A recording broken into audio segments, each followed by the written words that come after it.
Hello, I have the hiccups, and God we are back. damn it. That's a great timing. That was an accident. Hi, we are the Dice Jailers, and I'm embarrassing myself. I give a countdown and everything, and And I still. coughed, man. And I coughed. All right. Uh, Um, well-oiled machine. That should be my nickname. Yeah, we are back. We are us. Jordan, who do we have to thank and talk about? Well, I just mute uh, myself for a minute and collect myself. I'll do this. So shout outs to our usual friends. Of course. Wow, now I'm blanking on which friend to say first. Seriously. Antiheroes Anonymous, of course, No Latency, Save the D8, Ugly Radio, The Dice Cast Gaming, Smoking Glue Guns. I think those are all of our friends that we usually shout out. And also, this is the first time that we're recording during Pride this year, so happy Pride, everybody! Hey, Pride. So, yeah, that's our usual announcements plus happy Pride, which brings us to the Jamie announcement. oh, hi. I was distracted because Casey's cat was on screen. And this cat is beautiful. So, as for every week, I am here to tell you about the screen, I don't even know what the hell to call it, the tile, the whatever. There's a graphic over there.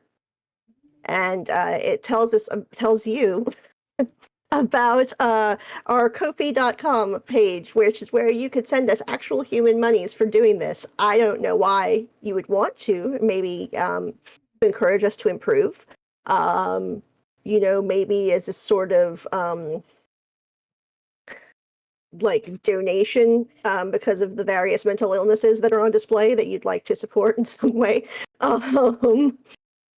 But should you be so moved as to send us actual human monies, that over there is the place that you would go to do so. Aside from the possible charity write-off to, again, various mental disabilities. Asterisk, you can't actually write this off, charity, sorry. You would have access to our Discord channel, which we are in right now. And I'm going to look on the side and tell you the sort of things that you could go into. There is a whole board for wild speculation about what you think Bjorn is going to do to us next. And I fear it, because if it's worse than what he's thought of, he'll probably change to that. But, that could be fun for y'all. Memes, which is what it says on the tin. Important links. AMA with the cast. And Nate's not here, and the rest of us would likely answer you honestly. So you could, ask us whatever you wanted. If you wanted, for some reason, to hear, like, my 20-page backstory about, Siobhan's grandmother and her grandfather who died before she was born, and all these things, I will tell you happily. And if not, it's actually you don't have access to it, because the best thing is in the game chat, where I don't know if you've noticed. I'd like to think that people have noticed and are forming a water drinking game at home about it.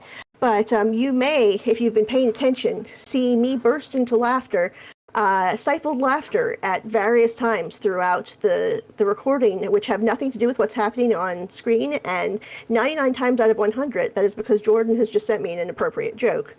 And the other one time is because someone has said something that even remotely I could turn into a dick joke in my head, and I'm just laughing because of that. So you don't have access to that, but if you wanted to send us money, I bet we could freaking get you access to it, and you could see why are Jamie and Jordan giggling. Mostly Jamie. Jordan's professional.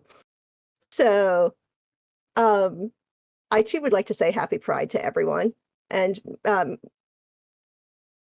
I was about to say you could send us money for that too, but half of us qualify. And I think whatever. It's none of my business.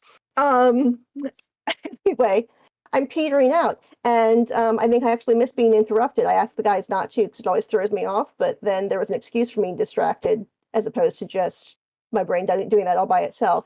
Thank you very much for your attention, and money, please. 10 out of 10 as And- always. and And a reminder, as far as pride, as far as visibility, and all that, if you are LGBTQIA plus, you make your first stealth roll with disadvantage. Yep, that's fair. We're very, very visible this month. That's just part of that's part of the visibility. So I don't think that's how that's supposed to work. no, I read it on a thing on the internet. That's what it told me, and then it must be true. it is everything I read on the internet is true.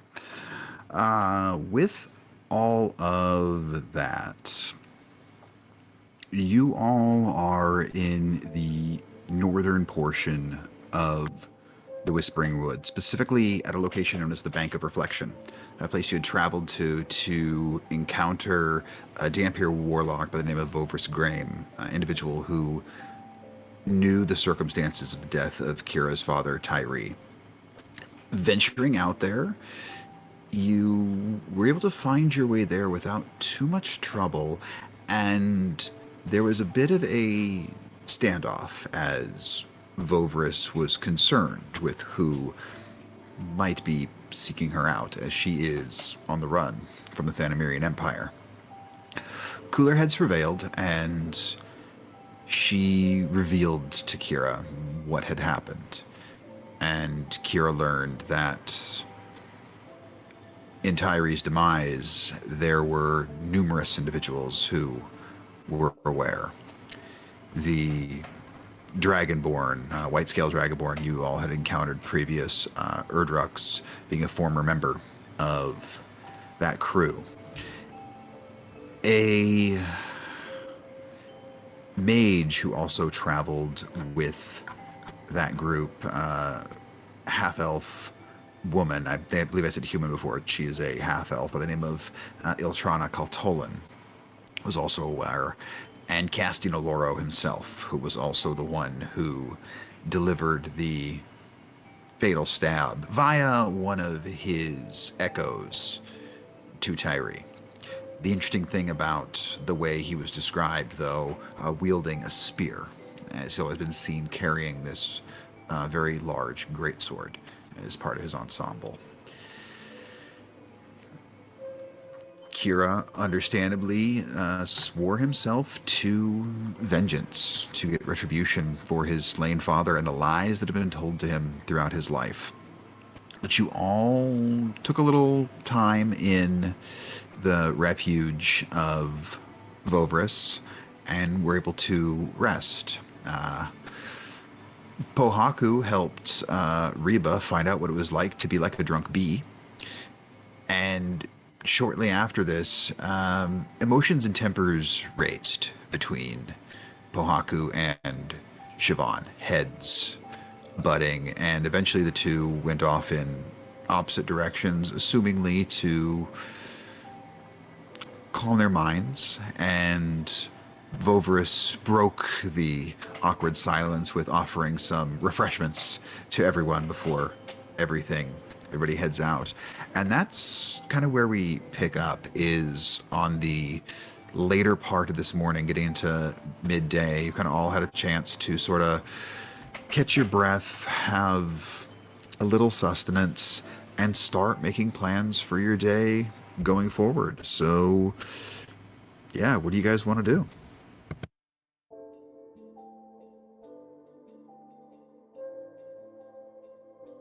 Well, So go ahead. I was saying, well, Siobhan is super mortified and is mostly keeping her head down, and actually, for the first time in weeks, has her sunglasses back on and is just trying as hard as she can to be invisible while being like 5'10" and super jacked with glowing tattoos and bright red hair. Pohaku, meanwhile, has continued on his way out the door, and has probably spent about an hour or so just off in trees, rocks, doing some deep breathing, and just trying to kind of slow down and kind of get a grip on what's going on. Make a nature check for me while you're out there. Oh, okay. Not great. 12. 12. Good. Continue. Okay. But yeah, unless there is something that happens in the intervening time, I'd say he probably comes back about an hour later. Just want to give people an opportunity if there's something they wanted to do in that time. I think in the in between, Kira would go up to Garnet and just. So, once we deal with that, I'm thinking we head to see your home.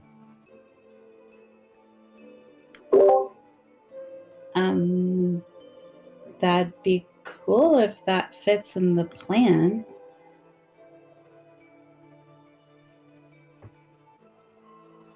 I mean, I can't think of another plan that we'll have, because as much as I want to run straight back to the Empire and murder the fuck out of all of them, I know we're not strong enough to do that yet. Okay. Oh, this will be yes. Yes. Okay. So, and Garnet's gonna start thinking through all the places that everybody needs to see, making sure that we get Kira that siege ball match, because I'm sure there'll be one while we're there, and he didn't get to see one before. And then I would there's actually a meeting I need to that I'd like to arrange as well while I'm there.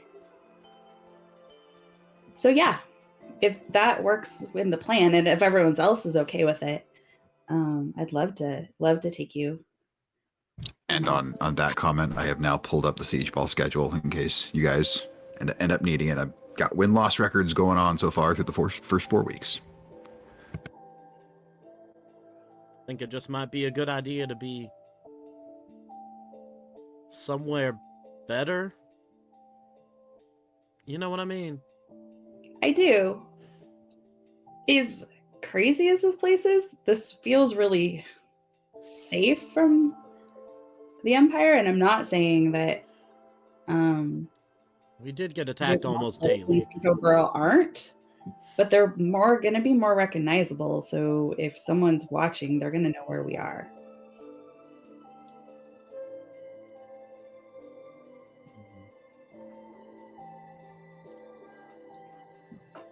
Yeah. I don't know. I wouldn't. At least if we're going to get attacked, when we're just walking down the street, I wouldn't mind it being actually in a street. As much Okay. as wonderful as this place is, a city is. I'm more comfortable there. So we'd have to think about transportation. And Yeah. I mean, normally I would just go to the train stop and hop on the train, but are we even sure it's running again? Because I know they stopped. Because they stopped the stop here in the Whispering Woods. Right. So I guess it would depend on. Yeah, we'd have to find another stop that was in between here and home for you. And I don't know if there is one off the top of my head. It's not like I have a map I can just pull up. Say, Garnet, being as familiar as you are with this part of the continent, you would know that as the crow flies from here at the Bank of Reflection to the settlement of Willowshire within Glimmershore, it's shorter to get there than it would be to travel all the way to the Verdant Sanctuary, where the train stop is. It is still operational. What convenient. But that said, there is more of a. I'm not going to go so far as to say footpath, but something that resembles a path that's going to get you closer to the sanctuary, but it could be a very kind of roundabout way. But if you go as the crow flies. But how's that? dangerous likelihood of getting lost would we? And how long are we talking? Like a couple of days or? To get to Willowshire on foot with how the wood is, you could probably try to take a handful of days to get there. You're probably talking 3-4 days. It'd probably take you the better part of a week to get to the sanctuary, but you'd be able to travel on, more of an open path. A little more than a week, I should say, looking at it. You'd be on foot for a little more than a week trying to get there, whereas probably about 4 days the other way. So, Kira, given that, we'd have to just discuss the pros and cons as a group. Yeah. But Willowshire is where that meeting is that I was hoping to make. And that seems like a good destination. And Voverus, you were saying you might be able to help a little bit with travel. I can aid somewhat. The wood certainly doesn't bend to my will, as it seems to with some of the locals. But I've learned a trick or two, and I could...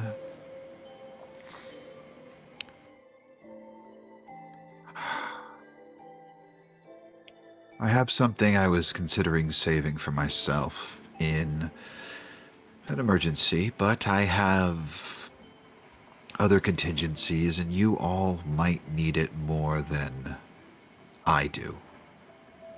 It would probably cut your travel at least in half. Just stay high as long as you can and keep focusing on moving forward.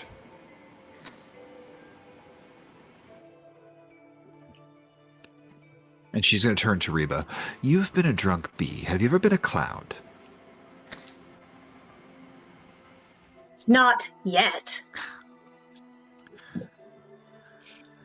Well, I can assist with that, then. You'll be able to cross that right off your bucket list. She's just waiting. Oh, not this instant. I'm going to wait until you all fully are intending to depart. You see, it's sort of an all or nothing thing. Okay. Just business only. I see. No worries. That makes sense. That makes sense. I just can only do it once. Okay, sure. I mean, it was really cool that Pohaku was able to do it twice. That was impressive. He went above and beyond there. I just, it just makes you wonder, though, if you can be a drunk bee, can you be a high cloud?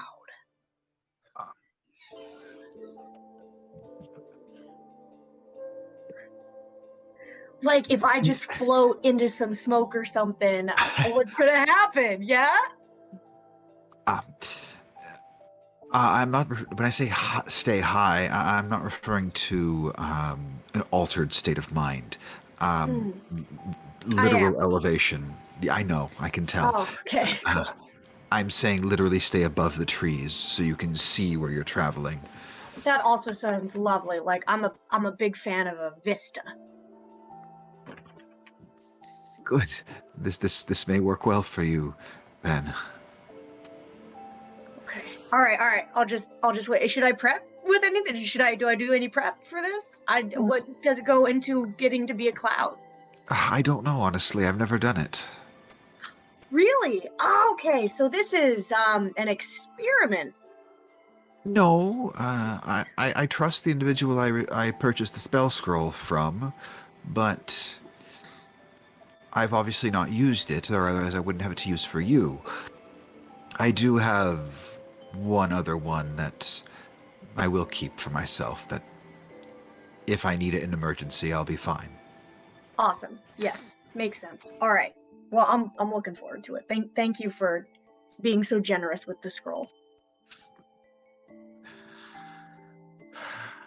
It's the least I can do. And please take no offense when I say this. And she looks over in Kira's direction. I'm doing it for him. None taken. We all, yeah, he's. It's a good reason. Well worth it.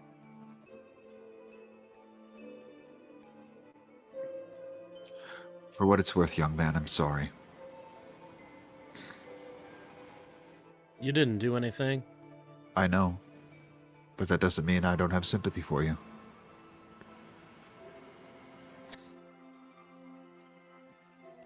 It'll either all be all right, or I'll be dead. Either way, it won't be my problem anymore. I hope for the former. Your father was a good friend to Gaspar.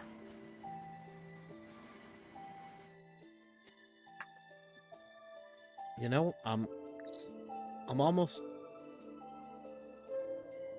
It's almost worse to hear that. Because it's just another reminder of how much of a person was taken from me. Make them pay.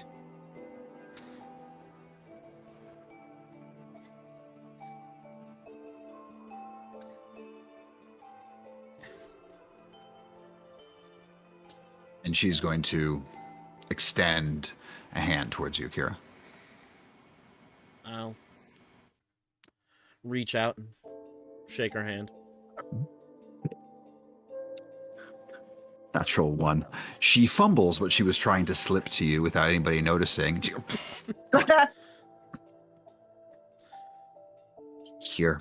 And she is going to give you a potion bottle, and it has a potion in it. It's trying to be stealthy and cool with that, but I'm glad I just didn't break it.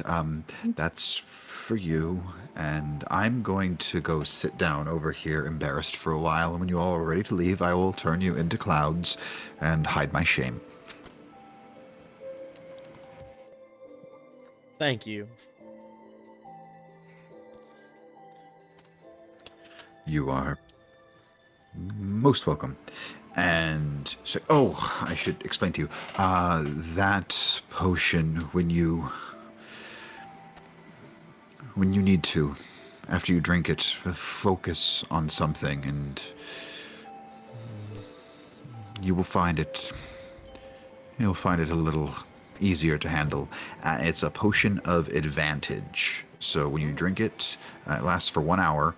You gain advantage on one ability check, attack roll, or saving throw of your choice. But it's not like Indomitable for to have the advantage, or like Inspiration. You got to say, I'm using the advantage here. But right. It is a potion of advantage. Cool.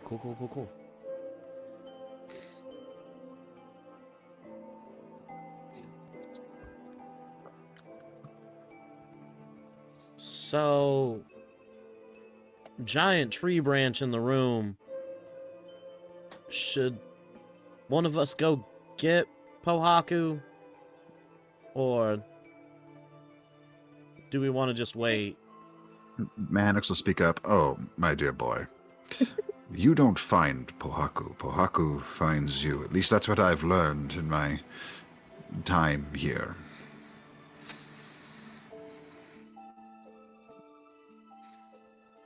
Pohaku walks through the front door.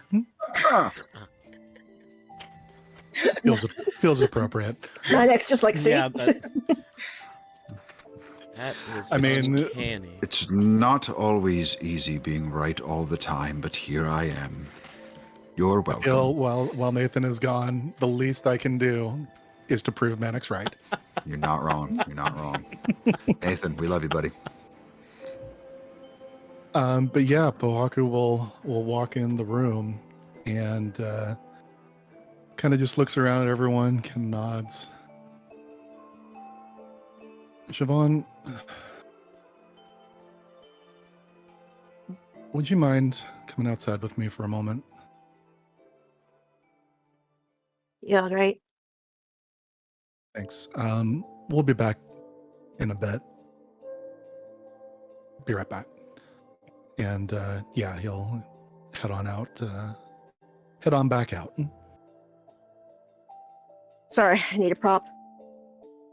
Oh. Glasses are very serious looking, but they're the ones I have.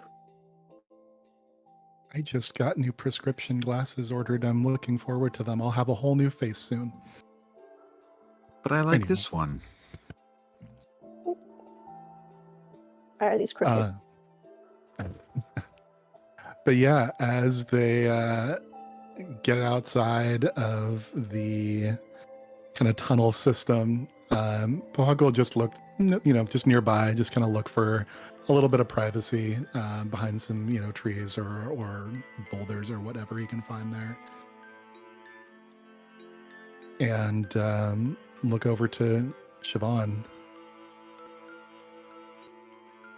Well, so that happened. I'm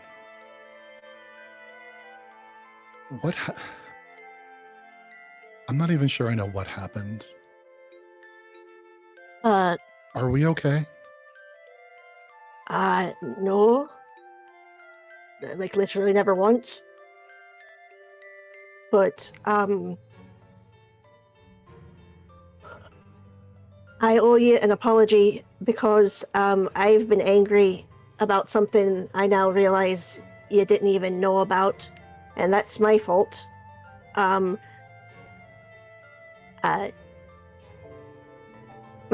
feelings were very hurt, when, Gandos or Steve or whatever the heck embarrassed me, and the others you were with apologized, and you never did, so I assumed you knew and didn't care. But upon reflection, I do think I may have specifically said not to tell you, so that would be my fault. Gandos. The wand. Right. I know it's nothing that anyone could possibly have known or understood, but believe it or not, I was, a friendly child, or friendlier than I am now, and, cheerful, had friends. And when the glowing started happening, my mother was terrified, because where she grew up, anything inexplicably magic could get you killed. And so they had me hide it. And at first no one knew why I'd suddenly just started wearing glasses and shut down. And they would tease me and try to make me laugh and try to make me smile. And I had to try hard not to. And it was a bad memory. And again, it wasn't anyone's fault. And no one could have known, and I know that I overreacted in the moment.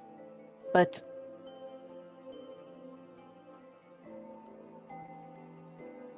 Siobhan, I'm sorry. I thought all of that was from Harmony Creek. I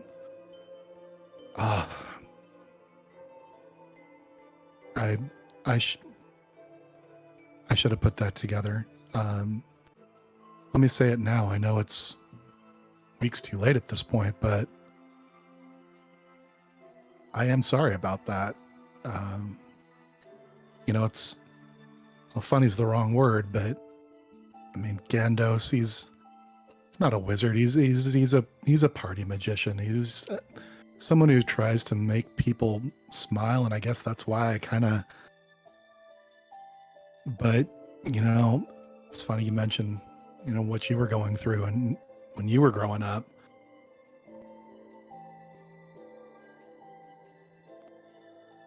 Small things that seem small.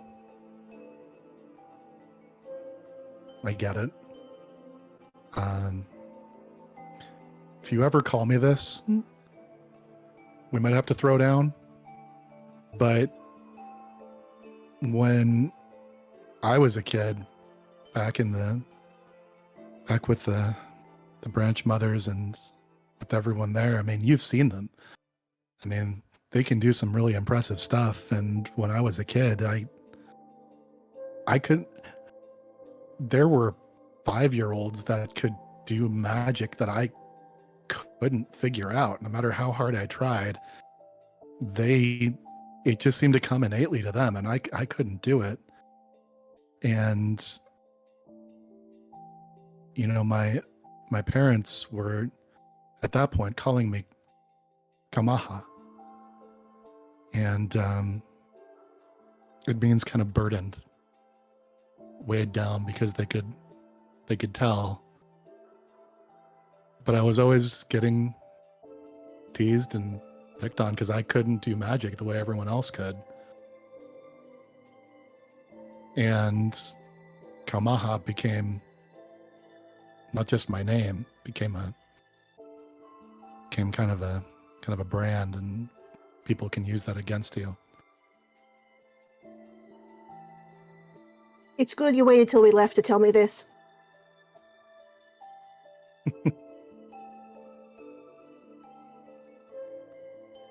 But you have Yeah. magic. You have magic. I do now. I mean, I know you've probably heard me talk about this before, but like back at the Branch Mothers, I mean, everyone can just do it. I had to. I mean, I have, and he'll like point over to one of the trees, and he's like, if you look at how they're growing, if you look at how, you know, the branches move, they will teach you. But I had to, years and years, I was studying just to do the most basic, and he'll go ahead and do a mold earth and just do like a really basic like stick figure drawing in the dirt. Like that took me years to figure out how the wind and the roots can interact and make things happen.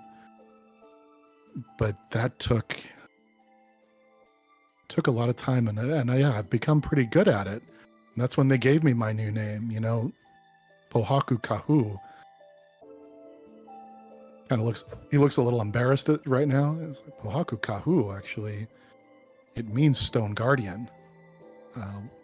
As they realized what I was capable of, I got a new name.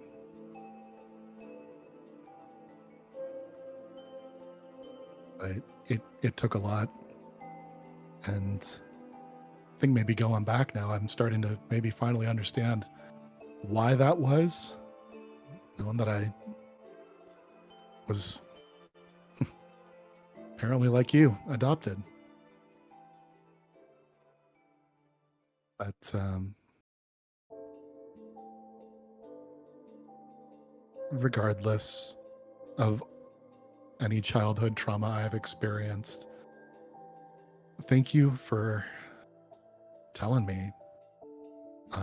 And again, I am sorry about not apologizing earlier. I'll tell you that I didn't realize that I had hurt you so badly, but that's not a great excuse either.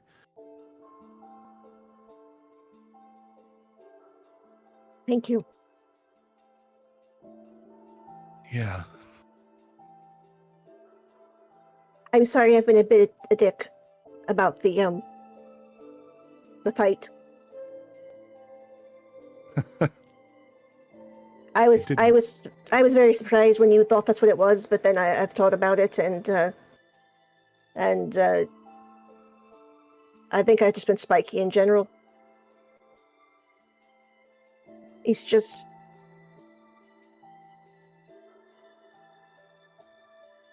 I can't do anything but fight. And I'm not even really a fighter, to be fair. I don't know if you know. It's fucking embarrassing. Apparently I've been using the glaive incorrectly this entire time. Because a bunch of people from back in the cradle, very nice about it, but it's like, oh, you're using your strength and you have to, so fuck me. I don't know why we're not dead, because I don't know what I'm doing, and I'm not a trained fighter. And really the only thing I have is I can stand getting punched in the face for longer than everyone else. It's not a great ability. I mean, it's not my first choice. but everybody else is magic. I'm surrounded by wizards and godlings, for feck's sake. Sometimes both at the same time. I don't have any way else to contribute, and the very first impression I made on everyone is I'm the second best fighter.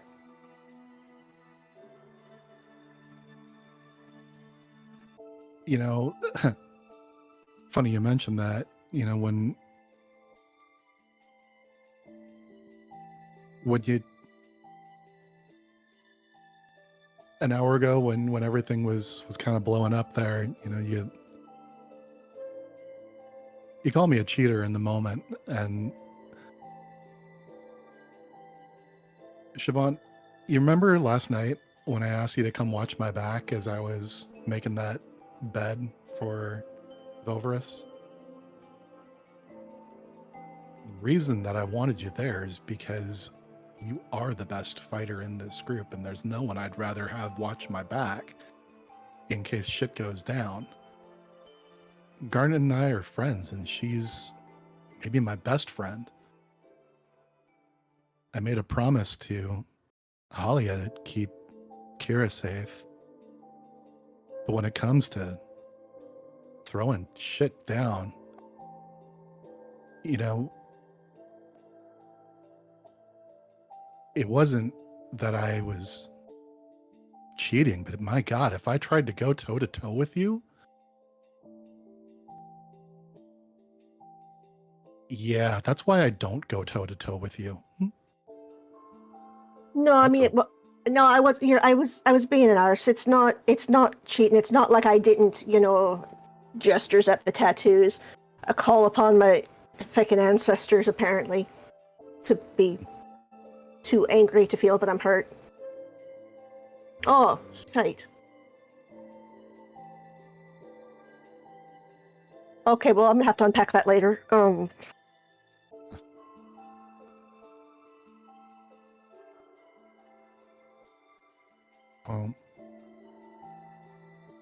I'm glad we could just get that out in the open, and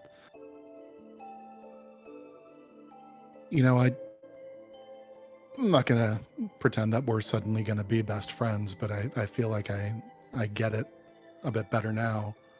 I appreciate you taking a minute, and vulnerability doesn't always seem to be one of your strongest suits, so appreciate you.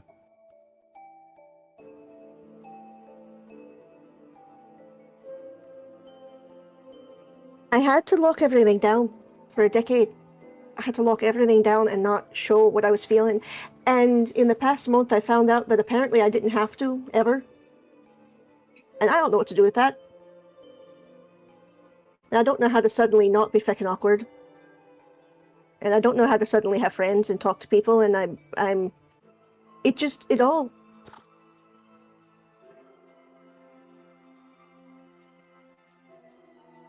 It all seems so easy for you. Just everyone likes you, and you're in a new uncomfortable situation, or it's a new situation, but you're not uncomfortable, and you just are having a great time, and you get a gift from a literal goddess, and you're just kind of like, oh, my calling, all right. I'm apparently the frickin' chosen champion of a people that I didn't know existed. I don't know Reva's anything about. Connected with Hela and Kira. I don't even know what's going on there. He's gotten kind of dark, right? Yeah, no. I promised Halia that I would protect him, but I don't know if I can protect him from what's going on up here, right? Yeah, he's a little bit scary. Yeah, he is. He really has gotten kind of scary. Okay, good. Right. And then, who knows what the feck Mannix, and suddenly she stops and looks around and goes, who probably feckin' followed us, because I forgot to check. I didn't see reason to follow you. And yet somehow... Appropriately played. I'm sorry, it's out of character. I'm waiting for when we find out that that Mannix has actually been Odin all along, and that's just how he knows everything and is everywhere. He's just a dragon reincarnation immune, and it's fine. Yeah. Checks out. Everybody is God touched here. What are we going to find out about Garnet? It's like, I don't even know. I don't know. I don't know. Well, I mean, She she's is apparently the world tree. probably. I mean, she's part Kelishtar, but she got awesome like mind blades, and I got everyone punch me in the face. I can take it. I would trade, frankly. Sorry, that's me, not.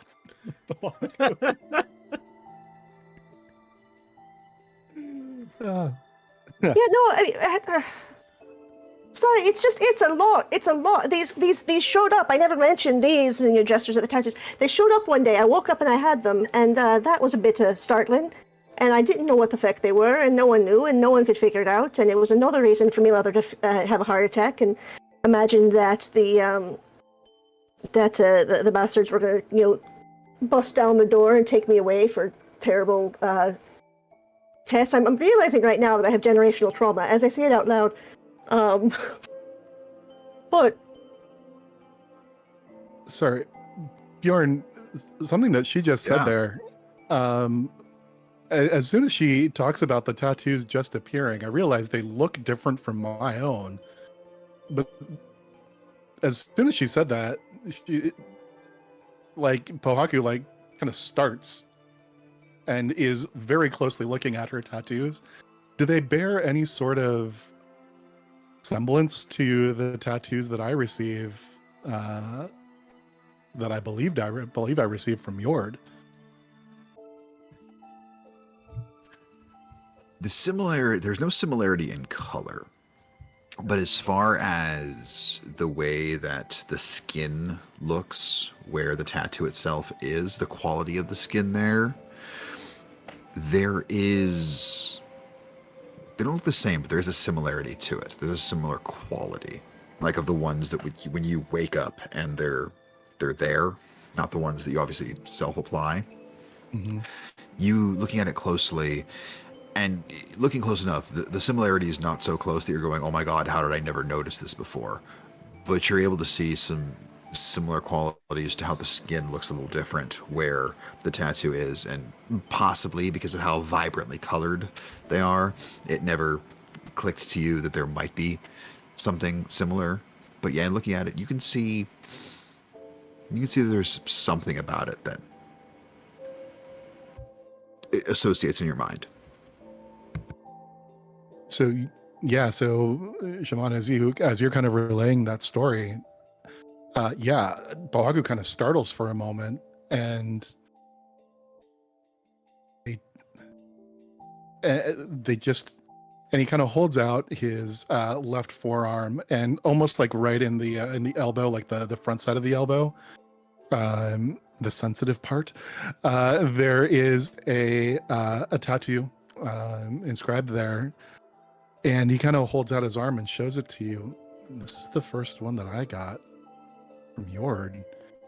And kind of like you're saying, it just showed up. And that's really when things started to fall into place for me, as far as all the studying that I'd been doing. mine were all at once. They go down my arms, down my legs, down my back. I woke up one morning just covered. Jesus. There, Yord. Who? I can't even. It's a carpenter that lives in the Whispering Wood. I can't even. When this showed up, I ran home and showed it to my parents, and there was a celebration. I can't even imagine what my life would have been like if that had been hell, Siobhan.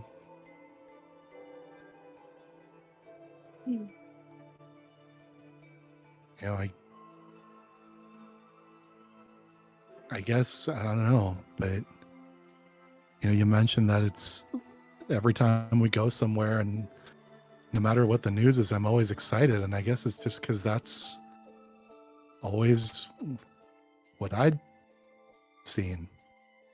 Something different, something new. It's a chance for something great.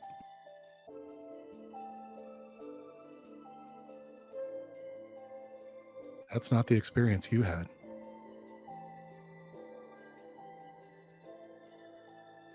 I know.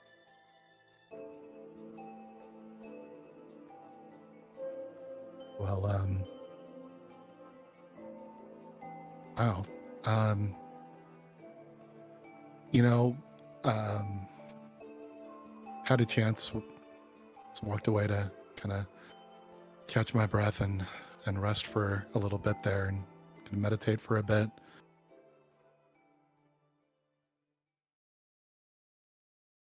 If you ever want to experience what it's like to be a drunken bee, I can make that happen for you too.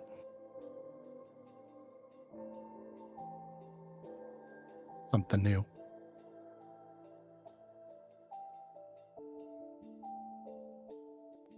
The reason I got angry about it is, everyone else has magic, like I said, and I don't. And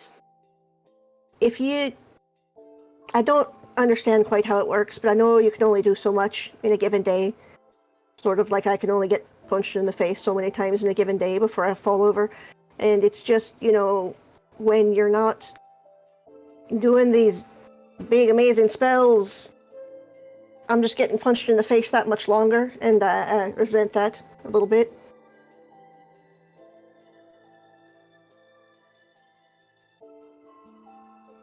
Okay, yeah, I can see that.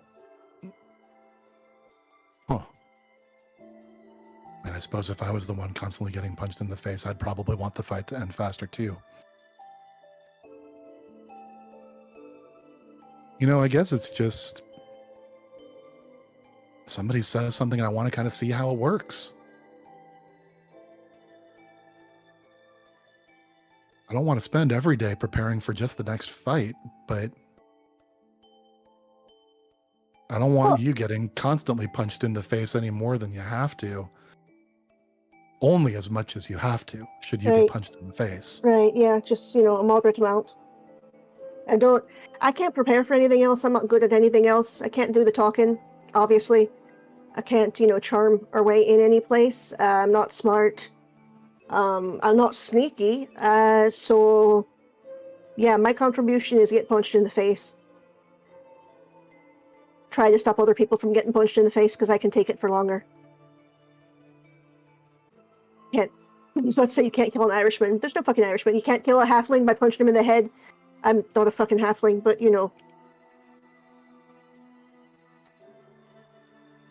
or human, as it turns out.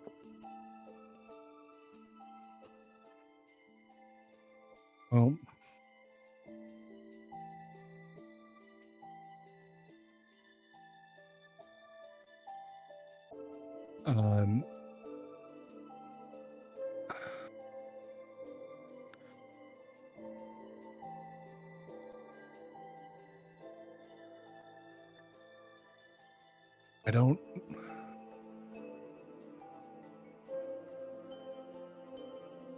I don't know what to say to that.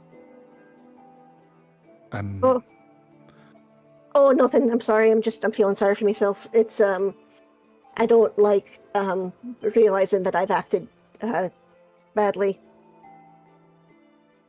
And, I don't suppose there's much more to say. I'm sorry. It was a misunderstanding on your part. Yeah.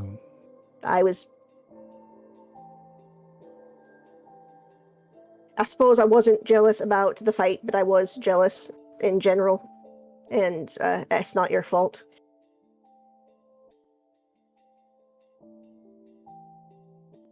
And I'm sorry I didn't stand up for you back when it mattered.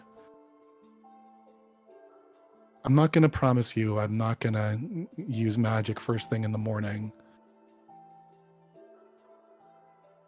Said I I don't want to spend my time every day worrying about the fight that could happen. But I promise you I will at least try to consider it beforehand. Now, does that count for today as well? Because I can turn somebody into a bee one more time today, and that'll be it. So if that's something of interest today, would just let me know. But yeah, thanks.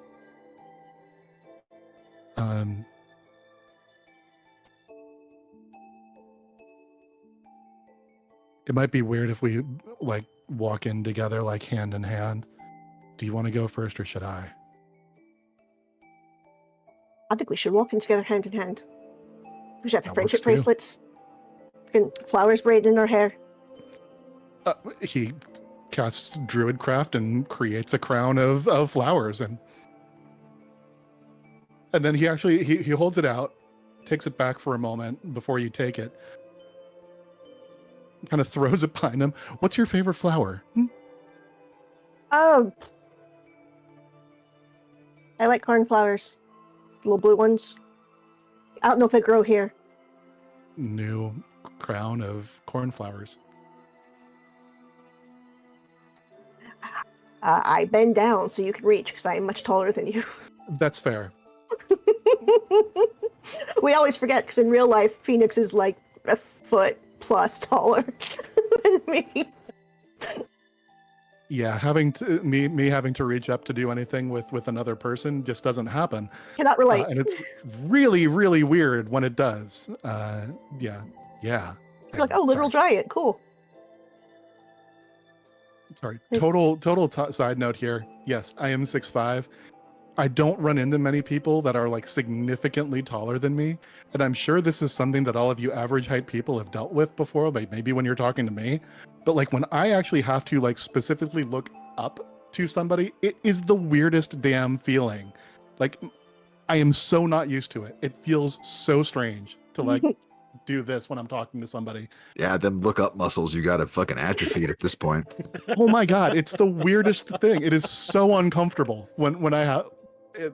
Like I will back up so that I'm not having to do that. It's anyway. Sorry. Your look-up muscles are atrophied. Oh my god, it's so weird. The only time yeah, Phoenix so looks he- up anything's in a book. I have internets for that, man. But yeah, I will hand you the cornflowers, the cornflower crown of flowers. And I pause for a moment. That was a gift from Frigg. Couldn't do that before, but glad I can now. And he will create just a similar, not a crown this time, but just a vine of the cornflowers. Holds out his hand, and if Siobhan takes it, he's just going to go ahead and kind of wrap the vine around their hands as they get ready to walk back in. If this is some sort of handfasting shite, you have to tell me legally. And what? Handfasting? Is this not? All right, never mind. If you don't know what it is, then that's not what it is. I'm very fast. Yes, that's right. Right, yes. Exactly what I meant. Cool. And so, yeah, a moment later, Siobhan and Pohaku walk in. She's wearing a crown of cornflowers and hand in hand. Mannix does a spit take. Yeah, Kira also just like, and over to Garnet, and then Thanks for giving us a moment. Yes, we're Thank you. handfasted now. Only something that only we would know about you. Just go for it, kick ass. I am. Wait, no, he knew about that. I could no. I think you're great, Garnet. Okay. Siobhan, is he okay? Are you okay? Okay. I mean, I shared feelings and said I was sorry, so I feel kind of itchy all over, but You what? I don't Mm, want to talk about it anymore. Fair enough. No. Fair enough. My dear, apologies will always make you feel itchy. I find it's best to find some self-indulgence and remind yourself what's important in this world. Yourself. Oh, I'm so shocked. I thought you were going to say to me, what's important in this world is Manic Soul, which, you know, That goes without saying. yeah, which naturally I never forgot, so... That's why I like you.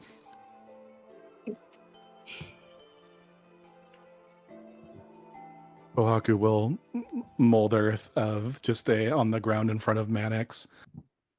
It's just the words with some arrows pointing toward him. Yes, he's really that great. This is why I always tell everyone he's so smart. You know, and that's Appearing now at exactly... my feet is something that says Manix says he's so smart. And this is why I'm sad that I don't have any magical powers, because I too would use them for the power of sarcasm. Volverus walks over to you. I have a stick that's about the right height. You could just draw in the ground with it. It's not the same, but it's No. handy. No, but you know, if anyone comes across a forge, the rest of them are fucked without me. That I can't help you with. Don't I need mean- thick and help. Siobhan, you are strong enough that you could probably split the ground to make a sarcasm. Oh! Give yourself inspiration, Ah. Jordan. I see what you did there. Yep, yep. Might not be a bard, but I'm always a bard. That joke was enough of a stretch that I'm worried you pulled something, but I liked it. Yeah, my Sure. lower back.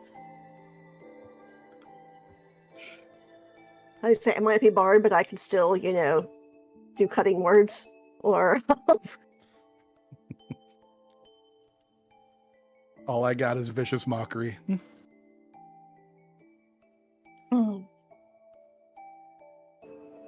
So, what's the plan for the day, guys? Sorry, I just needed a minute to kind of just doesn't matter.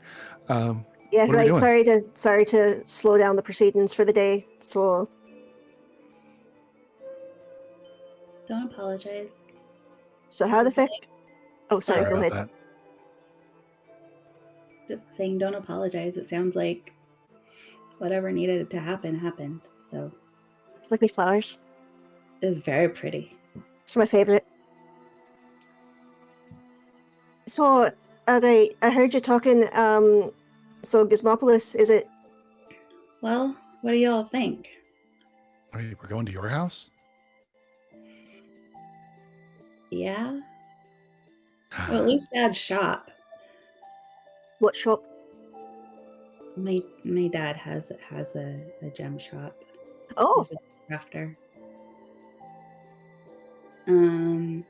But we're also thinking we need to make a stop on the way through Willowshire. And well, we could walk there in a straight line. Fly there in a straight line if someone could help us fly. But yeah, I can fly for an hour. How far is it? a couple of days.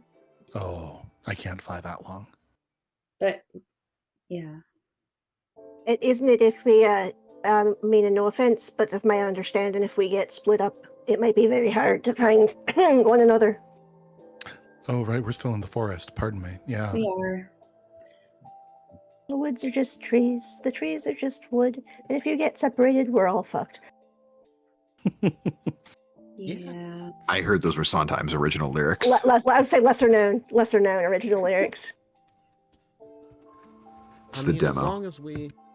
as long as we stay together and we're focused on going the same place without trying to use the woods to make us go faster, at least from what I'd been hearing around, that's what makes you not get lost, Both right?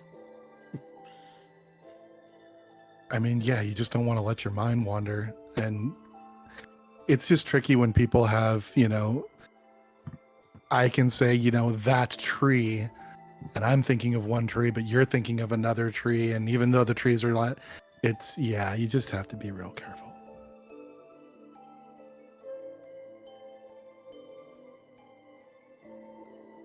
Reva, what do you think?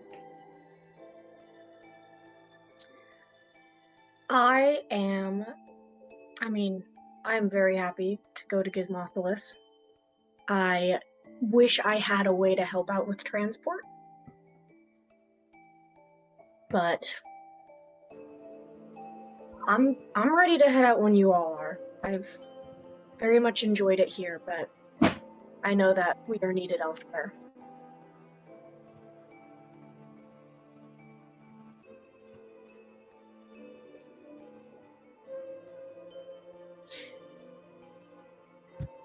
Vover will speak up, and as I said, I can get you.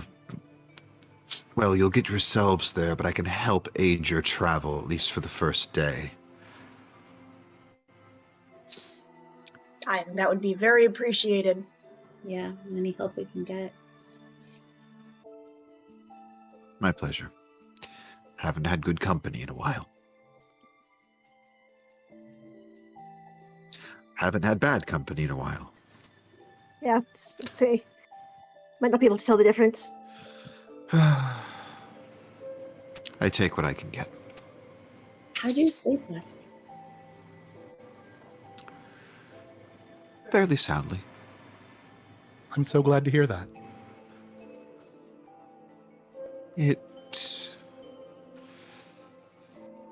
I sort of sleep in bits here and there. Good enough, though. But I should also probably help you all get on your way before too long, as... Well, I told you when I met you that the hunger wasn't currently an issue. It's not yet. Oh, But I wouldn't suggest staying Oh. another day. okay. I appreciate your honesty. We wouldn't She's want to wear out our welcome. She smiles, showing her fangs. I try and be upfront about such things.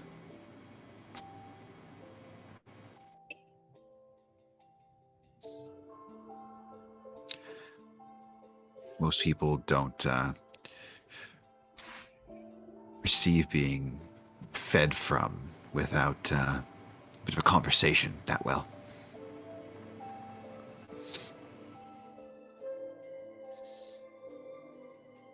So should we get going? Yeah, let's before I want to ask any questions. Let's get going.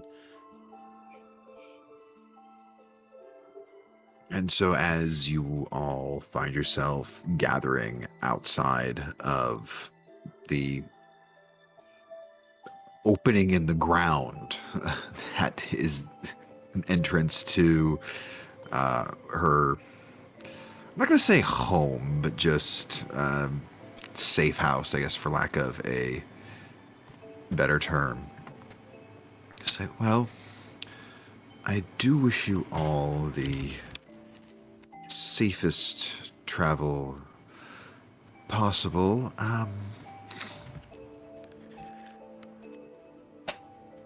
This scroll I'm going to use, I'm going to need you to hold still for about a minute while I cast it, and then for the next 8 hours, you all will be able to travel at a very rapid pace in the form of clouds. At least I've been told that's how it works. Stay above the trees, I recommend. You'll know when the spell is wearing off, as you'll feel yourself becoming solid again. When it does... Clouds? Yes. When you feel yourself starting to become solid, start getting as close to the ground as you can. You will descend slowly once you're yourselves, but only for about a moment. And then the rest of the way, well, gravity does the rest.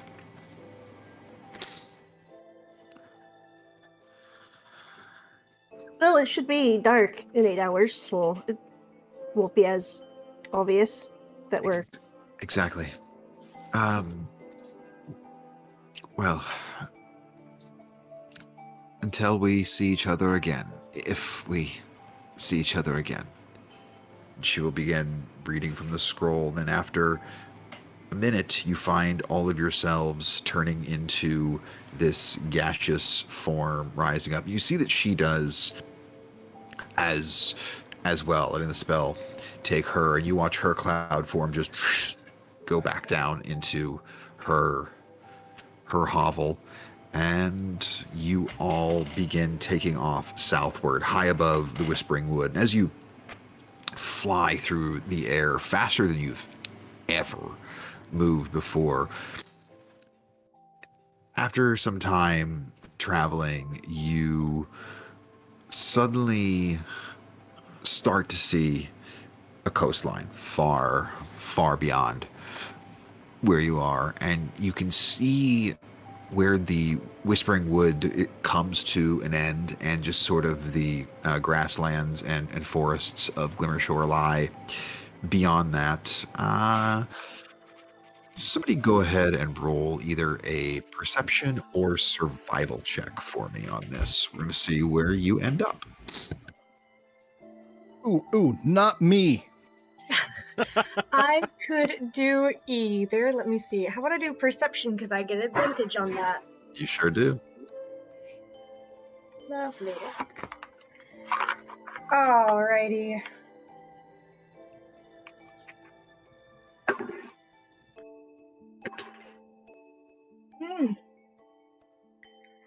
Well, that's an 11. Grand total. 11.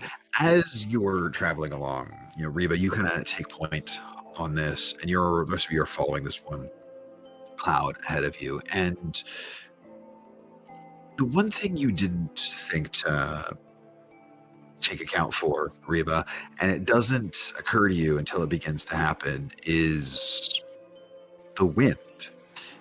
You are a cloud, after all. And you all kind of find yourself tumbling over and over, very much like doing barrel rolls in the air in this cloud form. You find yourself get a bit disoriented by it. It blows you off course. It's going to tack a little bit of time onto the overall journey, but you don't lose your sense of direction. As you begin to reach the end of the 8 hours of travel, you can feel yourself starting to become solid. And Reba, you kind of notice this first, so you begin to descend, all the rest of you following suit, and you slowly begin to reach the ground.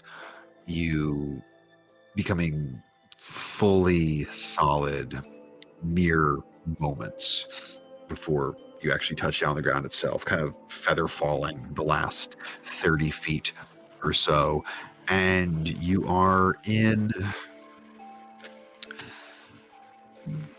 Somebody roll a d20 for me. I'll do it. Did everybody jump up at once? I didn't realize the other two had gone. 11. Lots of those going around. You see this sort of pool of water in a small clearing, and as you all feather fall down, you kind of gently set down there. You can see just around the edge of this pool, and it's fairly large. Pool looks to be at least 100 or so feet across, and you can kind of see on the far bank from where you are just about 5 or so animals just asleep on the edge of the pool. Kind of hard to tell exactly how large they are from here. As far as the shape, they kind of resemble an elk. Can't tell the full makeup of their body because they're laying down, sleeping. It's gotten fairly dark by this point. Looks like we got some elk up ahead. Maybe we can ride them the rest of the way. If you want to try to tame an elk, you are more than welcome to, but I do not think it will go well. I would like to make an animal handling check. So you are no. We don't have to stop. You're a bit of a distance away from these. Make a stealth check for me to sneak up to these elk. I think Reba's pretty dumb. I don't think she's that dumb. I was like, you're the wise one. Stop it. Okay. As tempting as it is. Uh-huh. Although I do turn to Pahaku and I'm like, I don't know if that means that there are good sources of food nearby. I don't know if that means that since the elk are sleeping here, like there's not too many like predatory animals. Like maybe this is a nice safe place from T-Rexes. Like I don't know. Does this mean anything to you? No. Cool. Okay, good. Because Me either. I've been holding on to this for the past 8 hours, and I need someone to answer this question for me. So, I've forgotten her name. Holy shit! Voterus. She implied that Gasper was her lover. Did she not? Yeah, absolutely. Okay, but I thought he was married to the tiefling. Oh,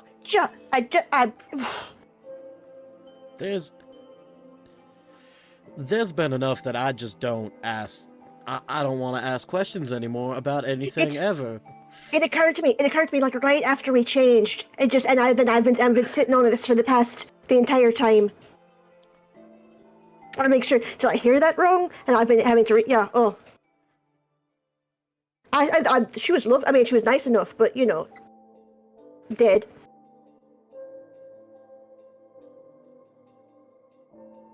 And the tiefling, well, all tieflings are hot. It's not right. But speaking of things we've been holding in that entire travel, and Kira ducks behind a tree. Oh, I just let it go. It was just not see the rain. It was. Careful, Kira. I think you just walked into poison ivy. That. Just fucking with you. Oh, Poison oak. God. I'm still fucking with you. You're fine. I wasn't ready Poison to be sumac. itchy like that. Thought about it. I thought the third might have been pushing it a little too far, but thought about it. So I'm here for you, buddy. Roll of threes. Appreciate it.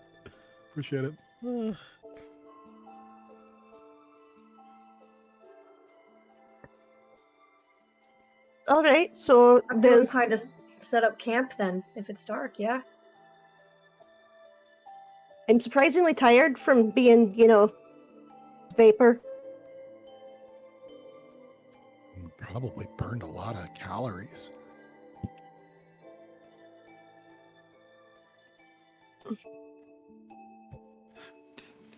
See, And I turn to Pahaku and say, "Do you know this part of the wood? Is there a better or worse place for us to set up?" say, Pohaku, it kind of resonates with you what Reba said about this might be I believe it was Reba who said this may be a fairly safe place considering there are what look to be herbivorous animals sleeping at the edge of this pool. And kind of look about and you're going, it seems pretty serene here. Something about this place just puts you at ease. All of you feel slightly you feel a little less stressed. You may feel a sense of calm about this area. Mannix has started. Siobhan, is your dad in the area? Mannix has started doing yoga. No, he hasn't. I wish. I know.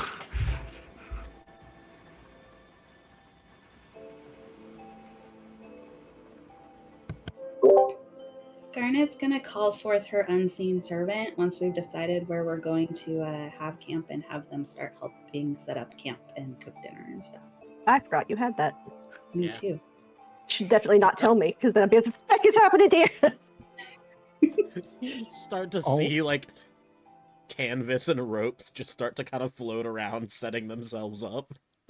And because Garnet's so sneaky, I think Siobhan just assumes that somehow she's doing it without being seen. It's just like, all right. I'll go ahead and summon Basil at 3rd level, and then he Basil. appears, and then oh shit, and I look over to Siobhan. Try not to get punched in the face tonight. Sorry, Believe it or not, I it's my goal. just- It's my goal every day. It's my goal every day. Not to be I punched in just the thought he face. could help with the setup as well. Sorry. You have nothing to apologize for. Okay, thanks. And yes, I will. I will ask Garnet if there is anything Basil can do to help out.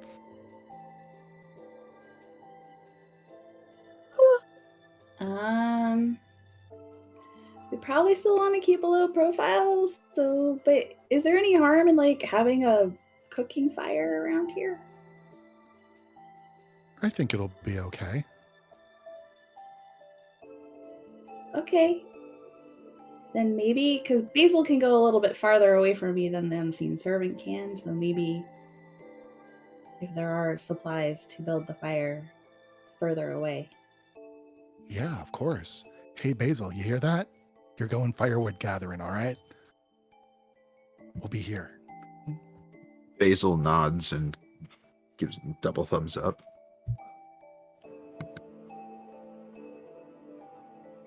Is I anyone wish else one of you had a friend helper that was cuddly.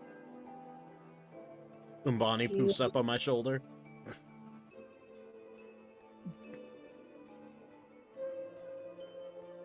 I mean, What'd you have in mind? Oh, I'll just.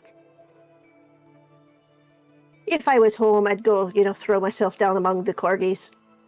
Just. well, corgis. Corgis?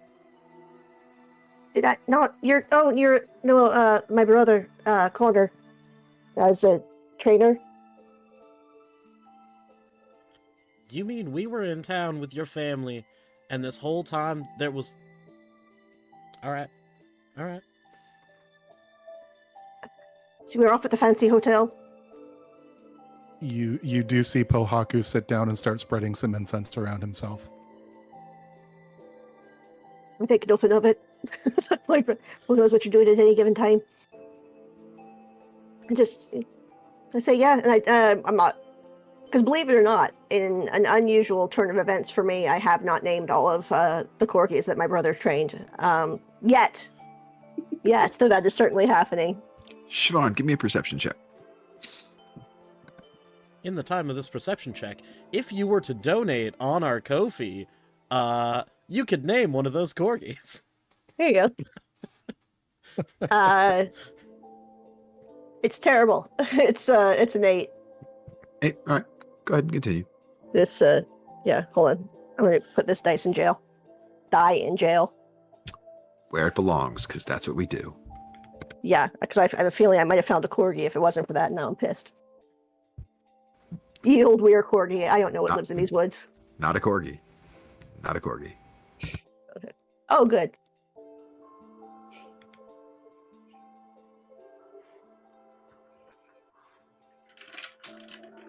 Yeah, it doesn't 10 take terribly minutes long. later. Yeah. Oh, sorry. 10 minutes later, a corgi pueo emerges from Pohaku's lap, and I just give him a scritch on the head. That's a good boy. Go get her. And I send him over to Siobhan. Siobhan's voice reaches a decibel you've never heard before. Just And I also make sure to now that is something I can do just by concentrating. I can do it a whole bunch of times. It's going to be okay. I promise. is down on the floor or down on the ground. Who's a good boy? Who's a good boy? Who was a good bird a little while ago? It doesn't bear thinking about. Who's a good dog?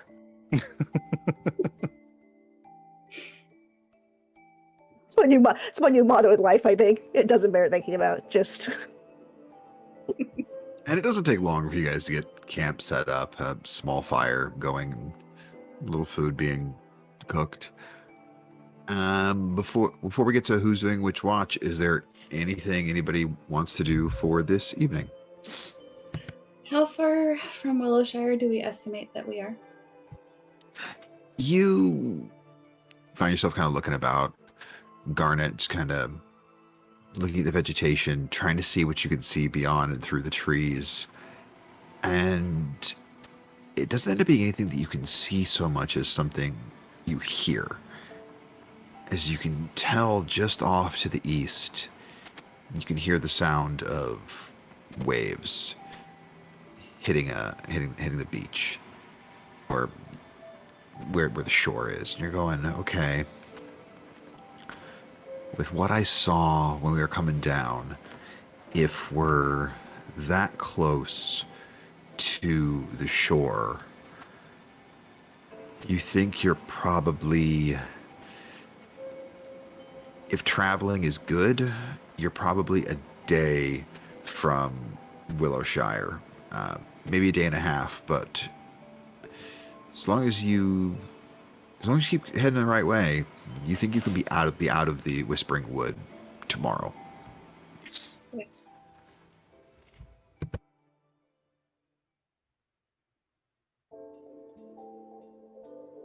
As far as additional prep goes, I'll spend. Oh, let's see, that's going to be 10 minutes per. Yeah, it's not going to give us a whole lot of room, but actually, no. If I do, one, two, I'm going to spend an hour casting 6 casts of alarm in 20-foot squares around us. I can cut that in half and cast with you. Oh, perfect. So yeah, just essentially giving us a perimeter around us.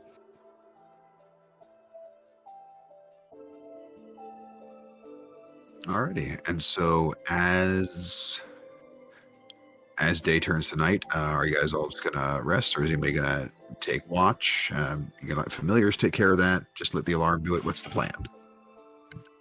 Definitely taking a watch. I'll take watch. Try not taking a watch right now. Funnily enough, you are. So, How many do we need? be 3 total. Cool. I don't have owl eyes right now, so I will just sleep through the night. So the first one we have, is it both Garnet and Reba, or are you guys taking solo watches? I feel like solo would work fine. Then Kira will take the last one then. Cool. Mannix will happily not take a single watch. He's real happy to, out of nowhere, he produces 2 cucumber slices and just sets them on his eyes as he lays back. So that's why he's been having me cast Ray of Frost in there. Don't want them to wilt. It's important. So Garnet, just roll a d20 for me.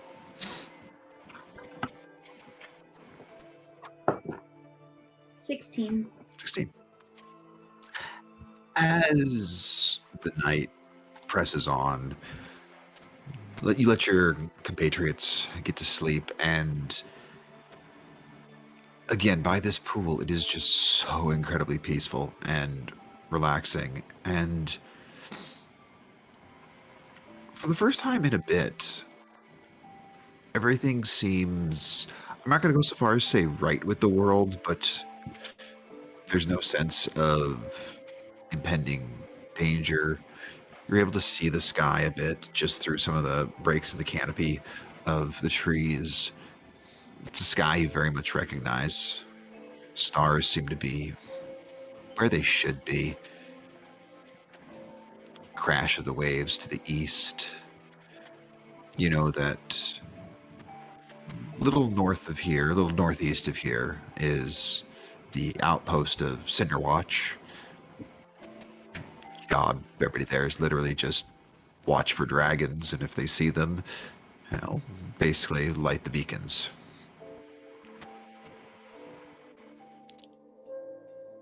You're almost home. It's It's nice. You haven't gotten to show all these folks where you're from, and life in Gizmopolis is a little different, because I won't go so far as to say it's utopian, but anyone who's been there really agrees that they kind of have a lot of things figured out better than most. And you get this brief tingle on the back of your neck for half a moment, almost like you feel like you're being watched. And before you can turn your head and turn back, the feeling kind of shifts, and you then get this sense that what's watching isn't watching you. It seems to be watching with you.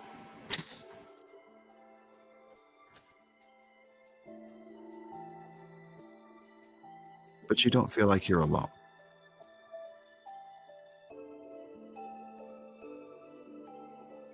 Are you there?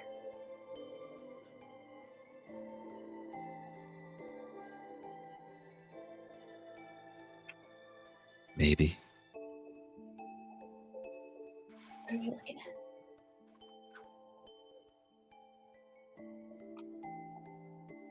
This place is peaceful, isn't it?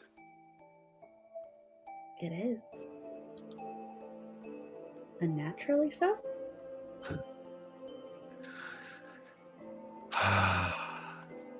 Natural. That is a word that means different things depending on who you're asking.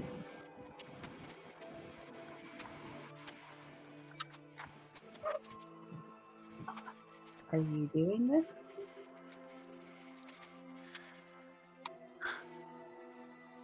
Oh, I'm not so much doing this as I'm aware of this.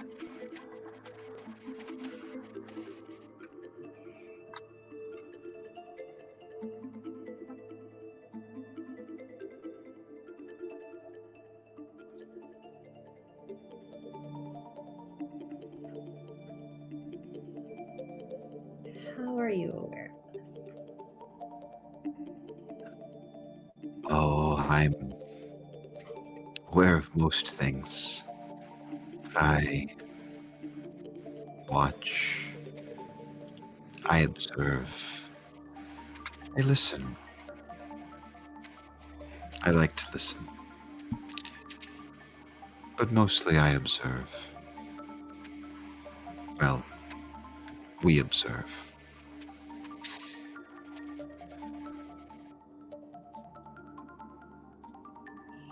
I have two questions.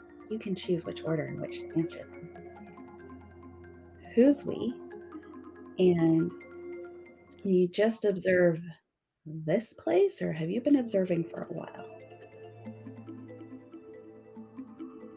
We will answer the second one first. We've observed everything. We are observing everything. We will observe everything.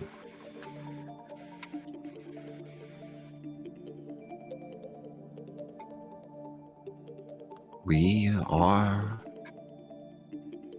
the threadbearers. We are the keepers of all that is, was, and will be.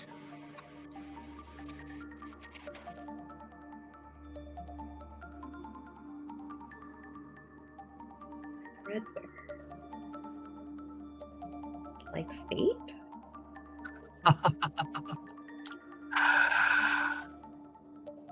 Just like it. As you say the word fate, you kind of feel this slight tug, not enough to jar you at all.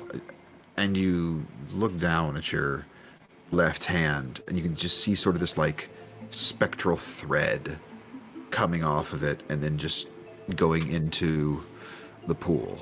And as you look about, you see these threads coming off of all your compatriots, and off in the distance on the animals sleeping, you can see these threads coming off of them as well. It's beautiful. And you are the keepers of this? We bear the responsibility. But yes, in a sense,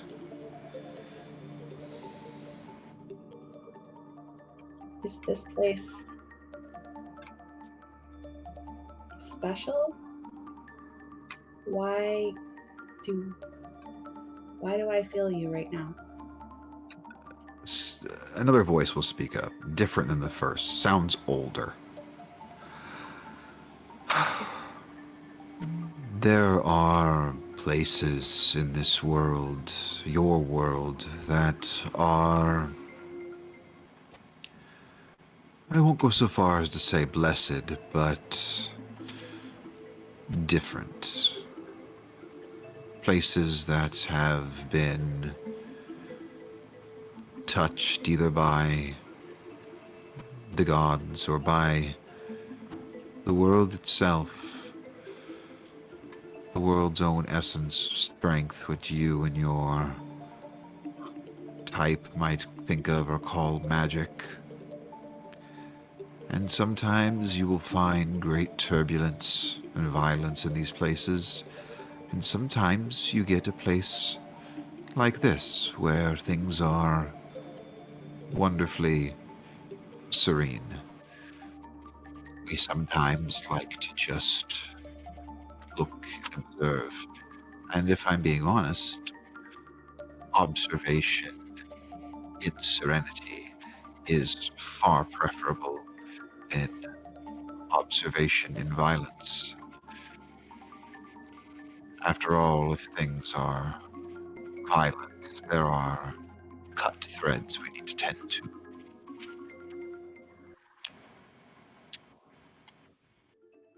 No cut threads here today, right? Not unless any of you are planning on cutting them. That's not for us to decide. You ever see it coming? We see everything. And then a third voice will speak up, even older. We have seen everything. Yes. We know. We know where all of your threads end.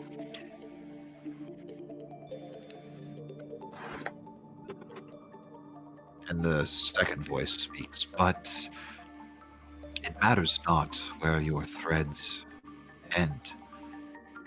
What matters is what you do with the thread you're given.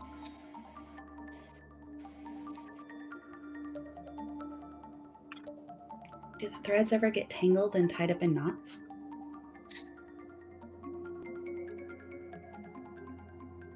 It's interesting. There are places in the tapestry of fate where threads do get tangled, as you ask. And there are times it is messy. And then there are times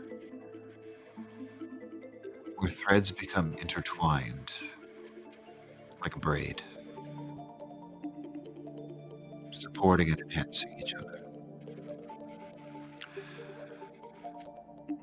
It's a lovely phenomenon to behold, I must tell you.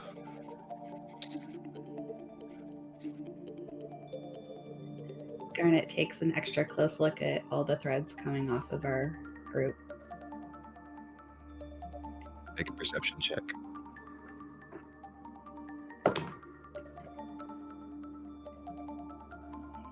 $11.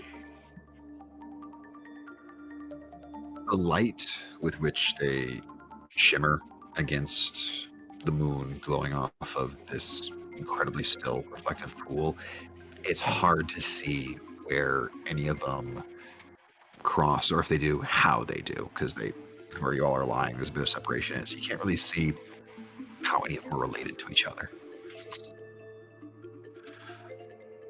Do the familiars have threads? They do not.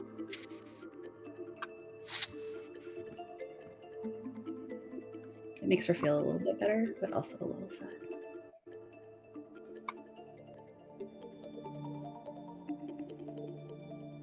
Is there any wisdom you wanted to share?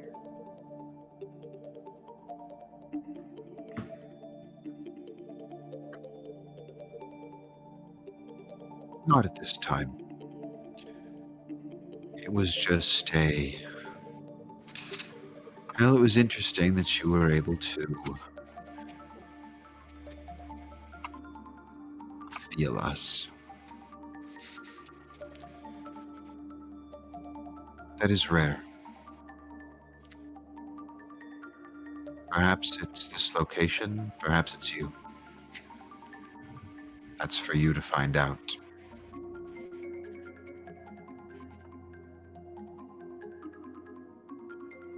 Consider it an honor, so thank you, regardless of how it happened. Well, you are most welcome. It was always meant to come to pass.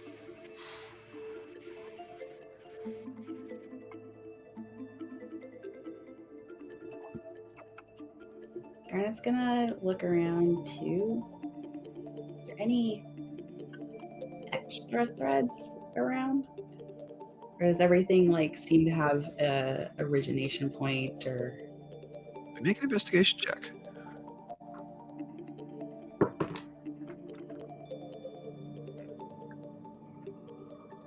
17? 17. You find yourself looking about, and then you kind of see how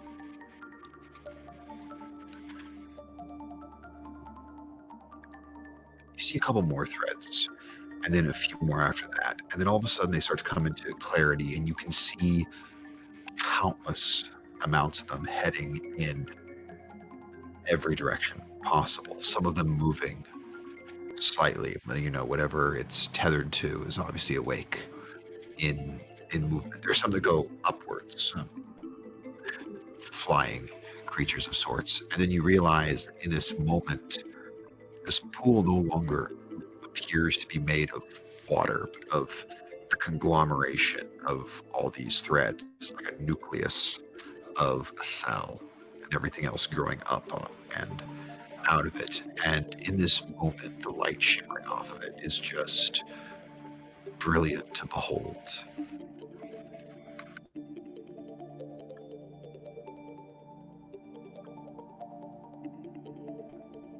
It's beautiful. And she's gonna pull out her journal and start writing down before she forgets.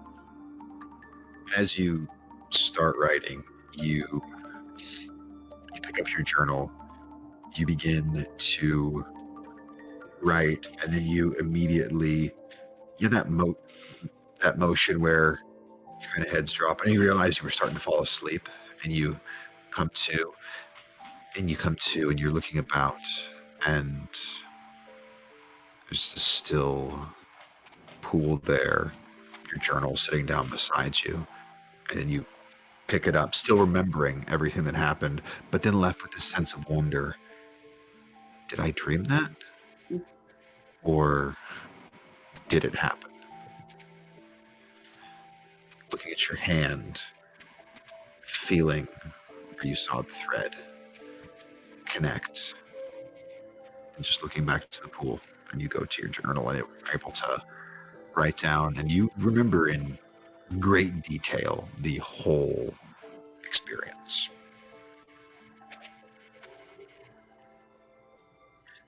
And other than that, your watch passes uneventfully. You're able to wake Reba, and Reba, as you wake, begin your watch. Go ahead and roll a d20 for me.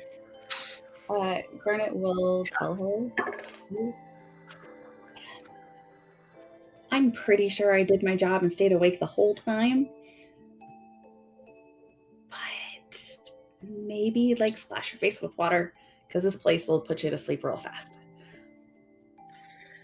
Good thinking. I'll just every so often. Go get some good sleep. You've earned it. Thanks.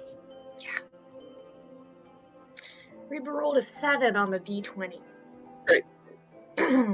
You begin your watch, and so you said like you could take some of the water from the pool and splash it on your face there. Yeah, Okay. Make a charisma I think saving. she also just does like the little like a lot. Cool. Make a charisma saving throw. Oh, for fuck's sake.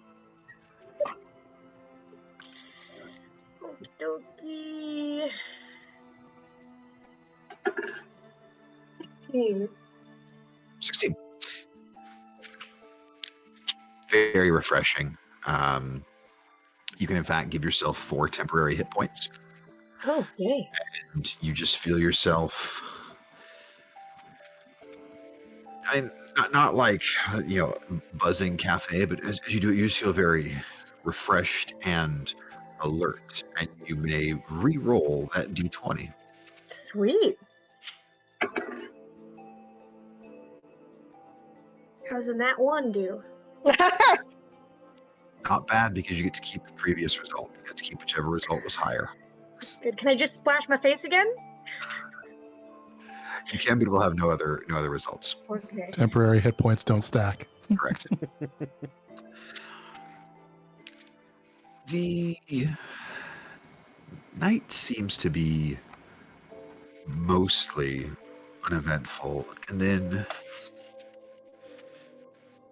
gazing around, you see one of the trees near the edge of this clearing. You hadn't noticed it before, but it's now the way the moonlight hits it, and in the trunk it looks like there is like a face like carved into it, humanoid, long Absolutely scraggly fuck beard, not. like basically think Merlin from Disney's Sword in the Stone, just without the hat. Long beard, eyes are closed. It's just otherwise looking very serious. Wrinkles and brow wrinkles as well. Is it like very obviously like this is not a normal tree, this tree like this, or is it like, oh, I could just be sort of seeing patterns in the gnarls? No, it looks like it was carved there. Okay, it looks like it was carved there. It looks like a carving. Reba is gonna content herself with that and just glue her fucking eyes on that tree for like most of her watch. Okay. Just like, it's not moving, it's just carved there. I'm just paranoid because I It shook the blinks. tree's hand and it went real bad. It blinks. God damn it. I immediately like go and like shake Siobhan awake. I'm like, Siobhan, I'm so sorry, but this tree blinked at me and I can't do this again. I'm sorry, what? Look over there. It's not attacking, so I don't want to wake everyone up, but it blinked and I don't think I should be alone with trees anymore. And Siobhan, you follow your gaze where Reba is pointing. Just see some normal trees. Do you think it's after Maddox? The last one was after Maddox.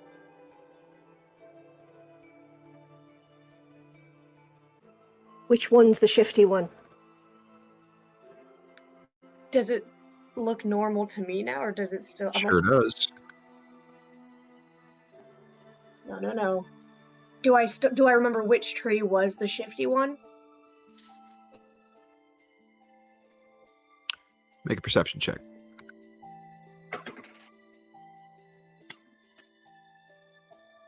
$15. You sure do. It's this one. I know it's it looks okay now. It looks okay now. But it fully blinked a second ago. I had a face carved into it, and then the face moved.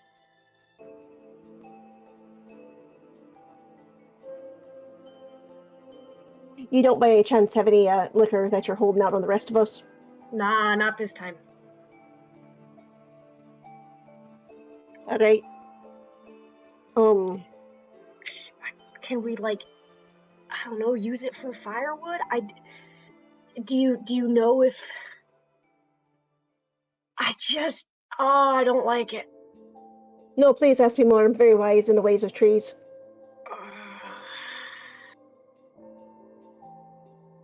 Also the Fae.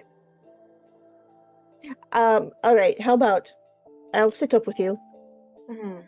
and we'll not fuck with that tree, Okay. but we'll keep an eye on it. Okay. That's a solid plan. You don't think we should wake up everyone else? Uh, not yet. Not If it, okay. you know, it just blinked. If it moves towards us, then by all means. Okay. If Burnham would, I know it sounds so crazy, but I'm really like so sure. I'm Mhm. so sure, dude. Right, yeah. If Burnham Wood comes to Dunsinane, we'll wake everyone up. All right. Just don't. I don't know. Don't let that tree out of your sights.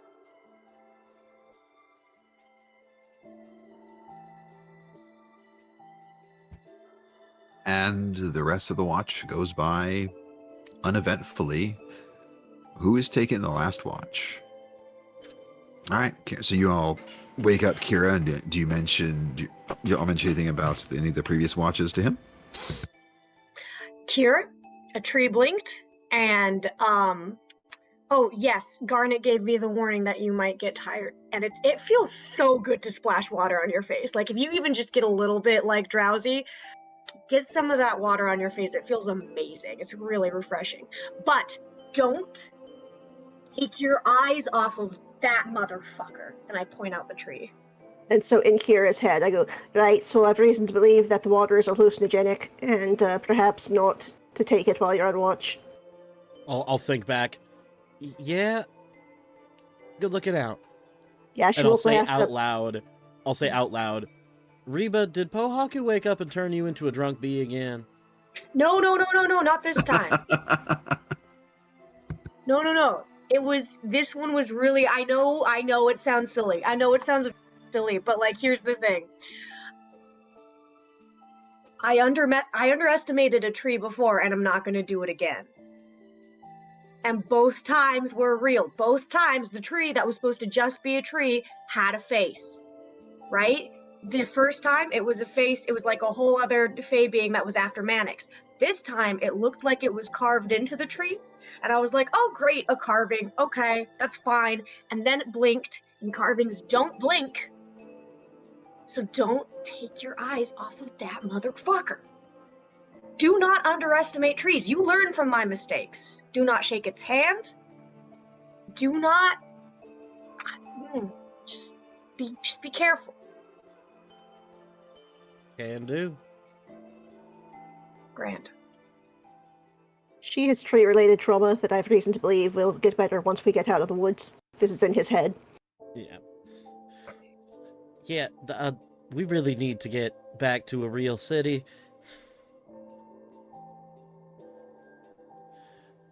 And I'll take my watch as per normal. Okay. Roll a d20 for me. You don't notice as the tree sneaks up with a shiv. All right, let's see what happens on a 17.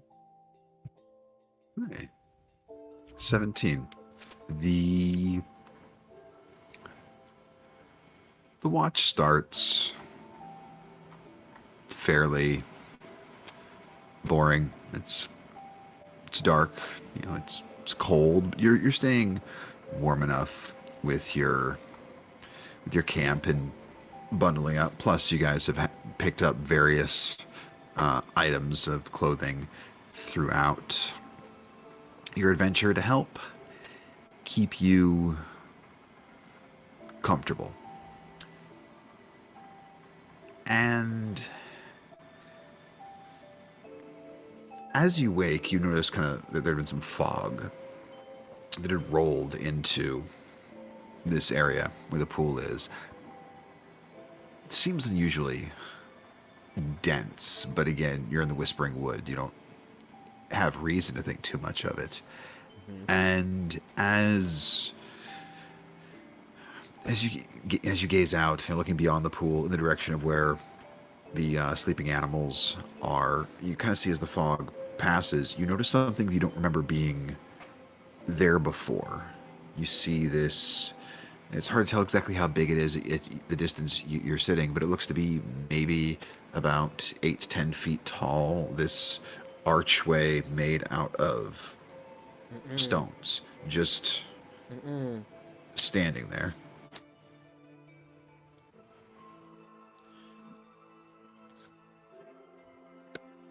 I'ma just stay my happy ass in camp and not fuck with that archway.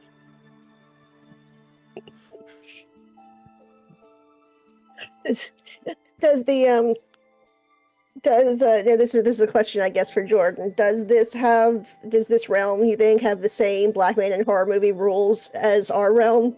I've got to imagine. I've got to imagine so. Only one way to find out. I ain't gonna find out. Yeah, you Mm. picked the wrong person. He knows. It's all right. And so, like, are you just keeping an eye on this thing? I'll keep an eye on it. I'm not gonna like stare intently, but it is. I am aware that it is there. Yeah, But I'm cool. not Make a gonna wi- like only Nope. focus on that and not keep an eye on the rest of the perimeter. Great. Make a wisdom saving throw. Okay, cool. It's fine. Everything's fine. Don't have disadvantage on those like back in the day. Everyone remember that? Wisdom That is was- only a that was good plus stuff. 1, so that's a 15. 15. You find yourself wanting to stand up, place your hands, and you're just about to push yourself up to your feet, and you shake and clear your head, glance that archway, and just makes you feel too uneasy. You like where you're at.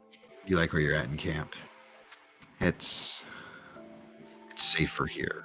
You have allies about you, and things here are weird, and you are damn sure that arch wasn't there when you bedded down. You don't remember it, and you feel like you would remember a thing like that. And the rest of your watch passes uneventfully, and when you go to wake your allies, whoever you go to wake first, if you turn back to look where the arch was, it is gone. Of course it is. I'm not even gonna mention it. Everybody can give yourself the benefits of a long rest, as well as I don't think any of you would need this, but if you did, you would also get the effects of a greater restoration spell. Okay.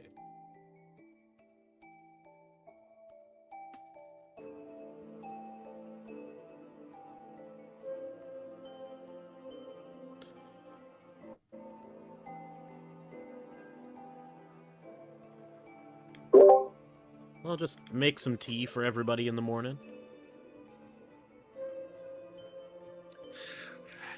And some tea is prepped, some food as well, as you all are ready to start your day. You know that Glimmershore lies due south of here. The animals that were on the far end of the pool seem to be gone, having gone off into the woods. At least one of you would probably notice the exit of at least a couple of them. Before we head out, Pohaku would just ask the group, what are we, is today pretty much just going to be travel? What should I prepare for today? Probably more wilderness until we Yeah. get to the coast, and then yeah, it's mostly travel today, Okay. as far as we know.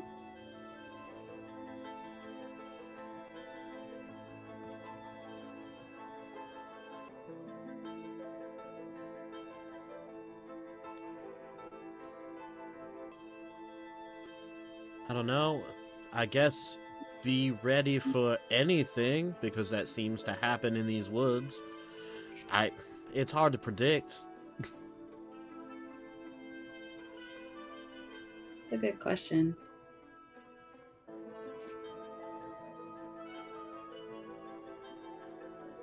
I mean, No, you Makes know me what? I'm think. not even gonna say it out loud. What I was thinking. Let's just get a move on.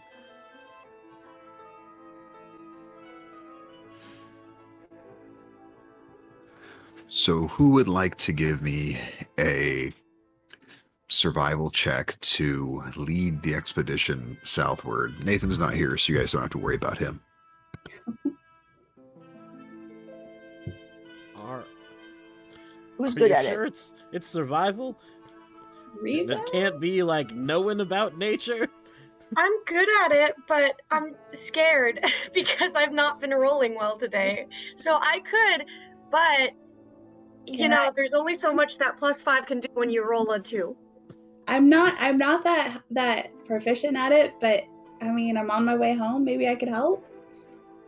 I would say that Garnet, because you are nearing your home turf, that yeah, I would allow you to assist Reba with this. Reba, you can roll with advantage. That's fair. Okay. That's going to be an 18 all in all. 18. There's a part of you that is ready to be as far the fuck away from this pool as possible, with great expediency. And once everything is packed up, you quickly begin heading due south, and you've learned from your experiences in the wood, making sure everyone is fairly near together. You find yourself taking some paths that, while it's not the shortest distance, you notice what kind of looks to be a bit of a wildlife trail that's a little wider, and you think there's less chance of us losing eyesight to each other if I go that way. And so you shift around a few things, and you travel. You guys take a couple breaks because you travel for the better part of about 4 or 5 hours before you can see the end of the tree line. You can tell you are coming to the end of the Whispering Wood. Looks to be about 300 or so feet away.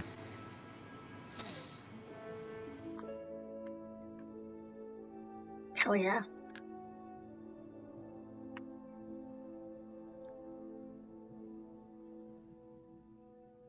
The way Bjorn said that was fucking sinister, and I'm afraid to make any action. Yeah, but I mean, Reba would see that and just say, hell yeah. Like, Yep. land Good. ho. Yeah. Let's go. Surely nothing bad can happen on the boundary between the woods Don't and the say rest it of the out world. loud. Casey, roll a d20 for me. Okay. God damn it. Damn it. 13.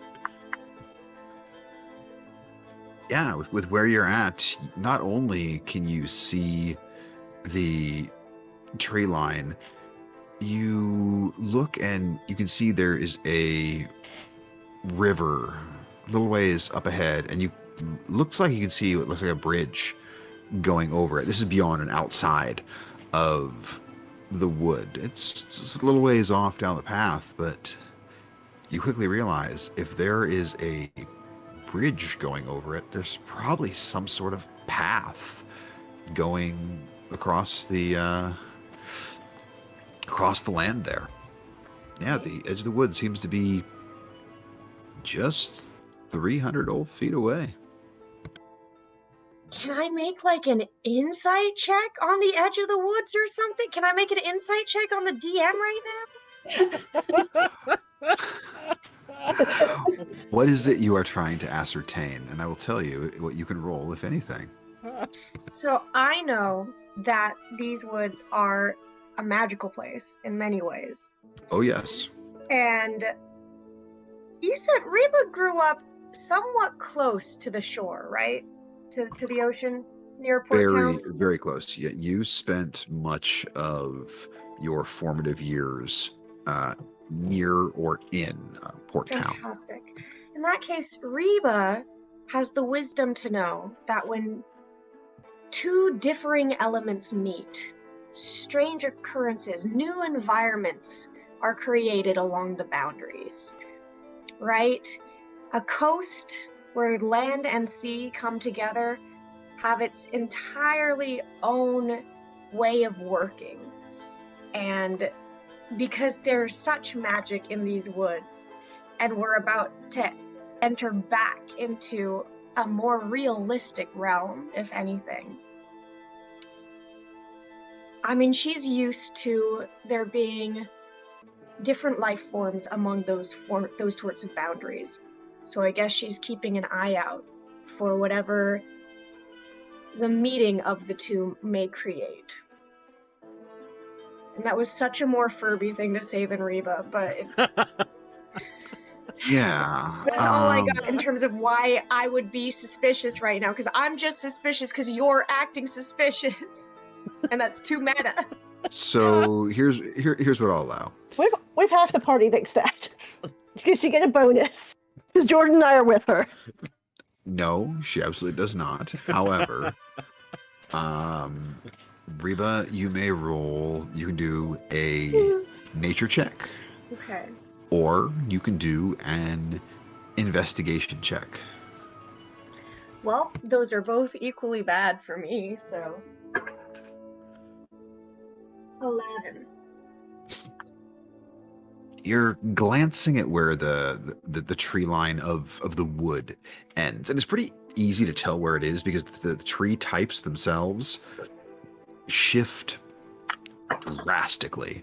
Like it's amazing where the edge of the Whispering Wood is, because there are trees in Glimmer Shore. It's not as dense of a forest as the Whispering Wood, but you can see some of the trees that are on beyond the boundary of the Whispering Wood, even some that are like almost next to it. In fact, you can see two different trees that it's hard to tell from where you're at, good 300 feet away, but they appear to be almost next to each other, and they look to be very different, not only in size, in shape, in type, coloring of their foliage, just very, very different. Huh. Are those trees near that pathway with the bridge you were describing? You see a couple of them down that way, yeah. Where you're like, okay. Yeah. As she makes her way to the pathway, she avoids the different looking trees. Well, so no, see, the different looking trees are beyond the Whispering Wood. They are okay. Basically, imagine like you were in a dense forest of just like nothing but these towering pines, and then beyond the edge of those pines, like if you saw like a handful of like Japanese maple, just pick something that would look very, very different. I mean, that's what she expects. The woods are its own thing. Oh, I want to be Furby so bad right now. She just keeps going. She picks up the pace a little bit. She's she's smelling the pasture. She's like, yeah, let's get to that bridge. How's she feeling? Happy to be away from trees. Well, you're Very currently surrounded by trees right now. Happy to be on her way away from trees. I like that. So you find yourself just this wave of hope coming over you, because you had a real bad experience with a tree here. And then you had a second one where all of a sudden a tree had this carved face into it that blinked at you. Then when you tried to show somebody else, it was gone. What's your current passive perception? My current passive is... Can't remember if it's 20. a 19 or 20. 20. With that 20 passive perception, you and only you, because this was a 20, as you are almost to the tree line, and the rest of you kind of have to pick up the pace a little bit to keep up with Reba here. None of you breaking sight with each other. It almost seems as if some of the trees are giving just a little more, give a little wider berth, so Reba can get through. All of you benefiting from this. And one of these trees that you swear you can see it shifting, Reba, you kind of can see as part of it turns, and you swear you see that exact same carved face, the long beard, and it just winks at you. Fuck Fuck no, she runs. It winked, guys. It happened again. It winked. Let's get out. Run to keep up with her. Yep. Since we all need to stay together. I swear I will use all of you for firewood if you try anything. Just let us out of here. Make an intimidation check. Okay, I'm gonna make an intimidation check against the trees. Excuse me as I pick up my D20 that my cat slapped off of the computer. Intimidation, good. Don't I get like advantage on intimidation because I'm a half worker thing? No, you just have No. proficiency. I just have proficiency. Only Great, well, specifically when it's against trees, though, because of her background feature that trees are her mortal enemy. trees are my favorite enemy. Yes. Whatever that ranger skill is. Stop hitting my D20. Well, that's an 8 with Hey. my proficiency. Not very scary right now. It's What's your armor? dying. What's your armor class? 17? Oh, fuck. Yes. This God, I'm getting tree another branch comes whipping downward, flies out towards your ankles, and just misses you by about 3 inches as you shout out that threat, but it does not hit you, and you are able to just get out of the woods. And here you are, standing upon the grassy expanse that makes up this part of the nation of Glimmershore. There are a fair amount of trees around you, but again, these are very different in variety from what you saw in the Whispering Wood. Also, much fewer of them. They are not as densely packed, and the rest of you are able to step out beyond the trees, exiting the Whispering Wood, and taking your first steps, well, not in Garnet's case, but the rest of you taking your first steps upon the land here in Glimmershore, and ways ahead of you, a few hundred feet, you can see where there is a little path on there's kind of like rolling grassy hills. You can see this bit of a path that then continues and goes on to this bridge and over it and goes further south. Garnet, you would know that's in the general direction of Willowshire. That way. Great. Like the remnants of like a very, very ready sacred flame sort of sputter out in my hand. I didn't cast it because I wanted to respect your home, Pohaku. I wanted to respect it, but oh my god, your home made it a little hard. I mean, I don't know. It's fine. It's fine. Tried to trip me. Well, there's It's just- that. Let's just go, Garnet. You seem to have a good grasp on your surroundings now. Lead the way. Oh, Captain, my captain. Reba in real life is like Reba in this is basically Jamie in real life when it comes to the woods. Just hard now. Everything is trying to kill me, including probably the trees. Well, now She did fine when she had like the branch mothers to sort of fall back on, but once she left that safe place, I don't know. Garnet, now that we're out of the woods, so going a little off won't be catastrophic, and you know the lay of the land. Let's get a bird's eye view, and I'm gonna tap Garnet on the shoulder, and I'm gonna cast a 4th level fly on the two of us.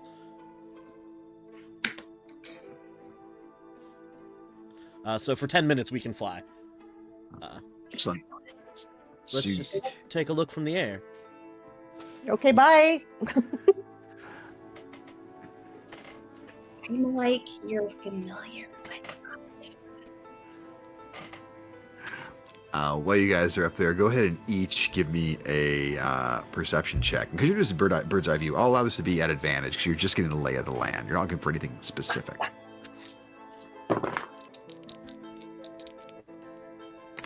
Well, Glad that was at advantage. 19. Me too. You say Or 12, Garnet? 3. Garnet, you're just enamored with how awesome this is flying around. You kind of look around like, yep, that's what the land looks like on some of the maps I've seen. It looks pretty much the same. Whee! And you're just kind of enjoying the whole flying thing. It's not that you forget to look in detail per se, it's just as you looked, you were told to look. Now you need to enjoy things too, because this is, what is it? Was it 60 feet? I think this is fly speed of 60. Yeah. Yeah. So I can go 180. Yeah, because you're a fucking rogue. Yeah. Bye.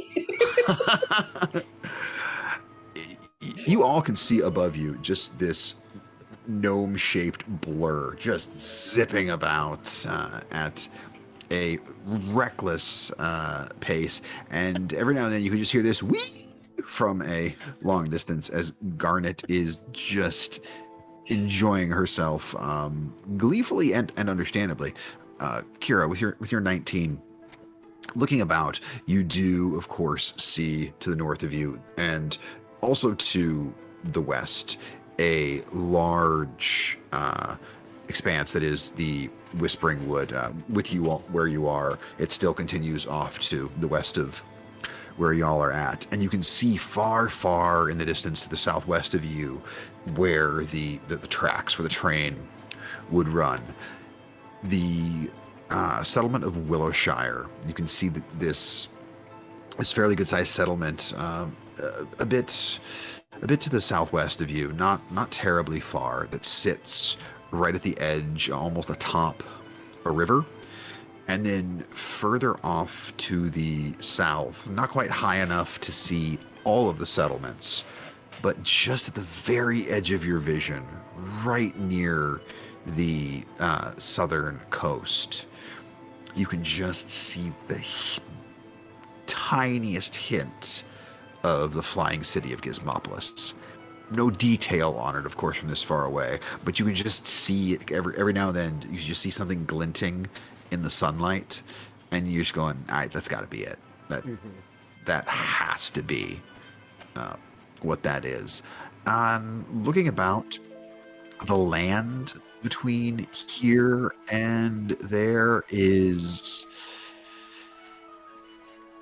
looks pretty easy to traverse if you weren't taking any sort of roadway. You can see that the path you are on that eventually continues onto Willowshire, you can see just before that where it also forks going due south.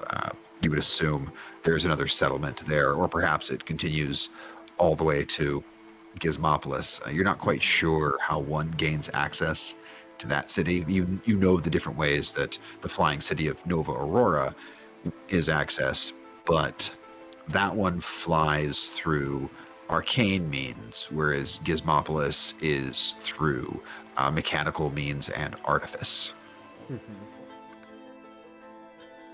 Was there anything else specifically that you were really looking for or trying to ascertain? No. Just kind of wanted to show off. That was really it.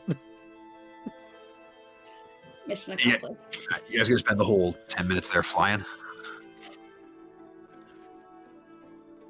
I mean, Kira's just gonna enjoy being like up and Garnet kind is of floating. That's our answer. What are the rest of y'all doing while they fly about? I mean, you guys can tell.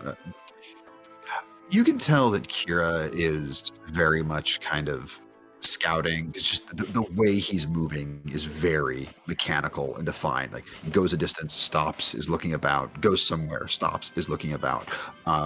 Garnet, on the other hand, has just not stopped moving, and there are barrel rolls, there are loop-de-loops, there's a corkscrew at one point. In fact, Garnet, give me an acrobatics check.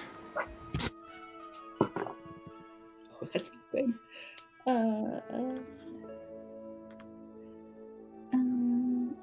12. 12. Yeah. Oh, no, wait. Oh. I'm proficient in that. 13.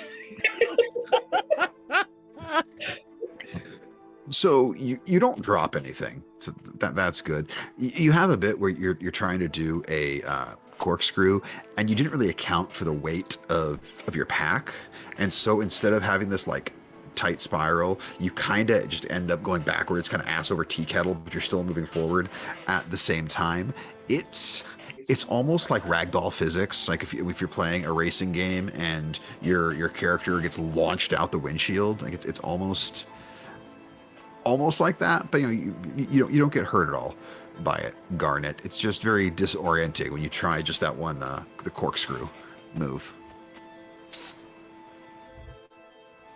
Garnet would like to find a bird or a flock of birds and like try to race them. Try and race a bird. I'm living for this. Give me half a moment here while let's see here. I absolutely love that I am having to look this up. It makes me very happy. Here we go. Something with fly speed. Just the idea of Garnet doing the equivalent of pulling up to a red light, looking over and revving, but it's a bird. Well, and I'd like to remind the DM that she is a forest gnome with Speak with Small Beasts, where you can communicate simple ideas with small or smaller beasts. Is your simple idea sup? Oh, no, my simple idea is let's go. Okay, you flying about. You're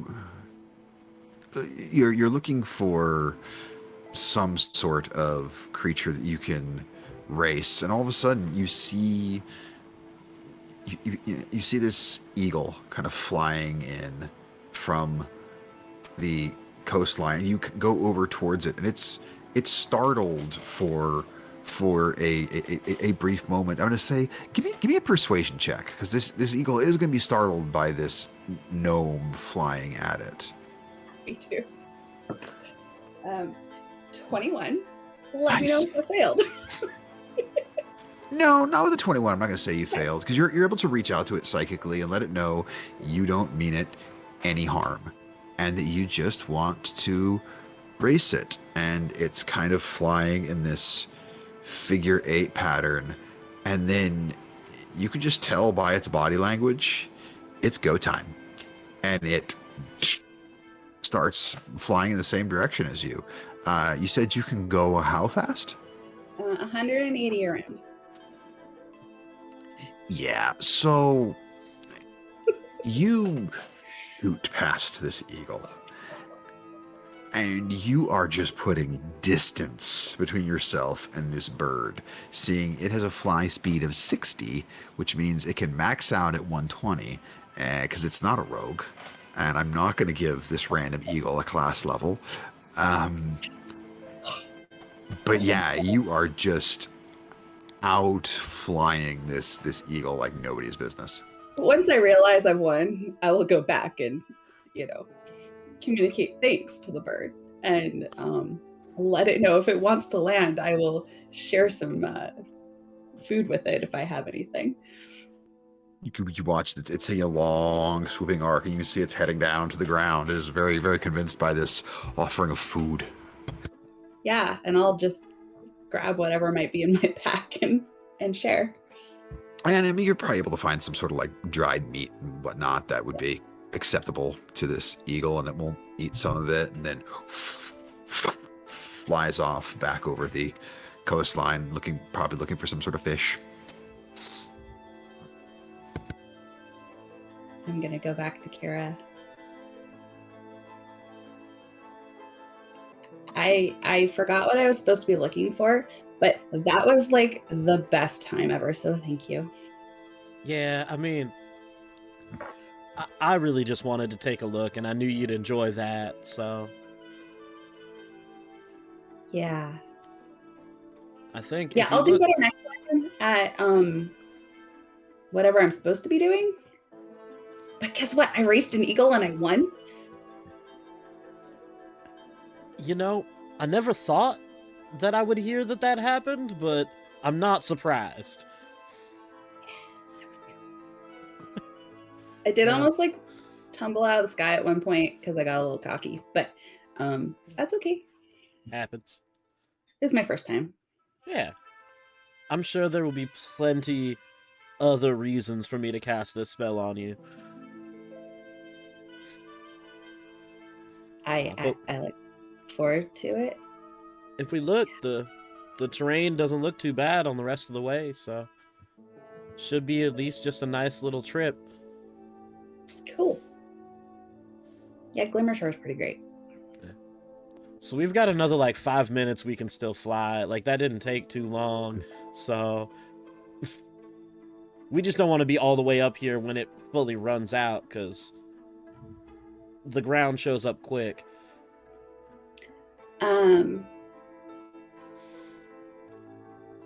We can probably like lift things, right? And people. And Garden's gonna shoot down to the party. Anybody want to like come fly with Kira and I? We could probably carry you. Yes. I don't Garnet, know how what's good your of an str- idea this is. Garnet and Kira, what are each of your strength scores? Yep. 8.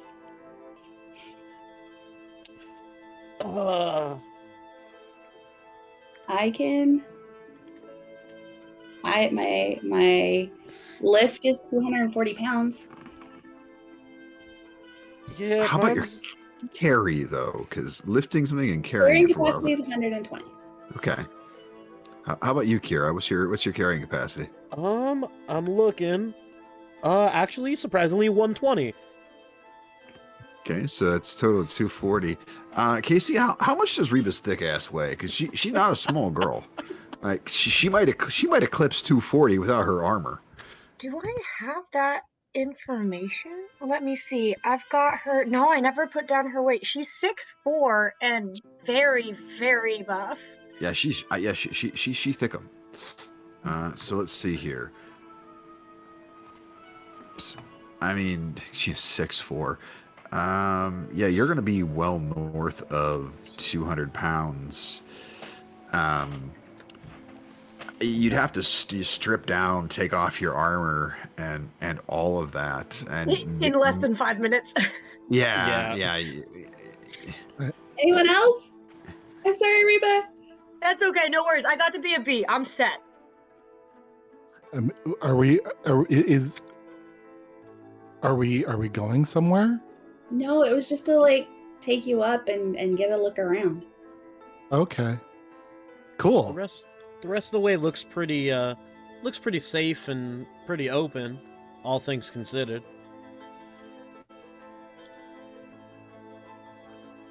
But if you wanted to see for yourself.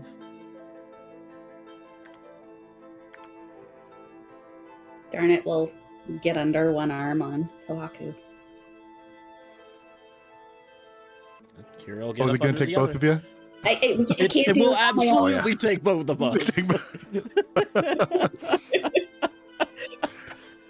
There's the part of me that now really wants to cast haste on Garnet, but if you're both carrying me, that would be bad.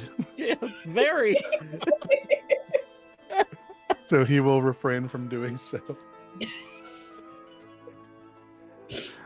And it's not easy for the two of you to fly around with, Pahaku arm over each shoulder, just kind of like sort of like Weekend at Bernie's-ing him through the air here, and it's it's a nice view up here, Pahaku. It's a nice view up here, guys. You're holding on a little bit because you are completely reliant on these two to keep you in the air, and It's neat up here. Usually I get to do this, but like I'm a bird and it's all different. This is neat. Hey Garnet, roll me a dexterity check. Just roll a d20 and add your dexterity mod. Don't do this to us. I mean, I'm like a bird. I'll only fly away. Fly away. No. Okay, that's not bad. Don't do 22. this to us. Oh wow! No, dirty 20. Okay, dirty 20. Still, that's a good roll. 19. Hey, Nice. Sorry, Okay, 19. 19. I like how the number's going down. I'm like, what is my proficiency mod? I'm not adding my proficiency. Nope. Just a D20 and that 19. dexterity mod. So, Kira, do me a favor. Yep. Roll a D20 and just add your dexterity modifier. No proficiency. Glad that it went up last time. That's an 18. Okay. Glad I will I say- bumped it up last level up. Yeah. With those scores, you guys are able to fly in synchronicity, because that was the thing where I clacked. I'm like, if one of them goes right and the other one goes left, we're gonna have some interesting shit happening. But no, you guys are able to fly around with Pohaku well enough, and you would look around a bit, and you get him back down to land a little bit. You're gonna have a before the much spell bigger goes off. Pohaku if you drop me. And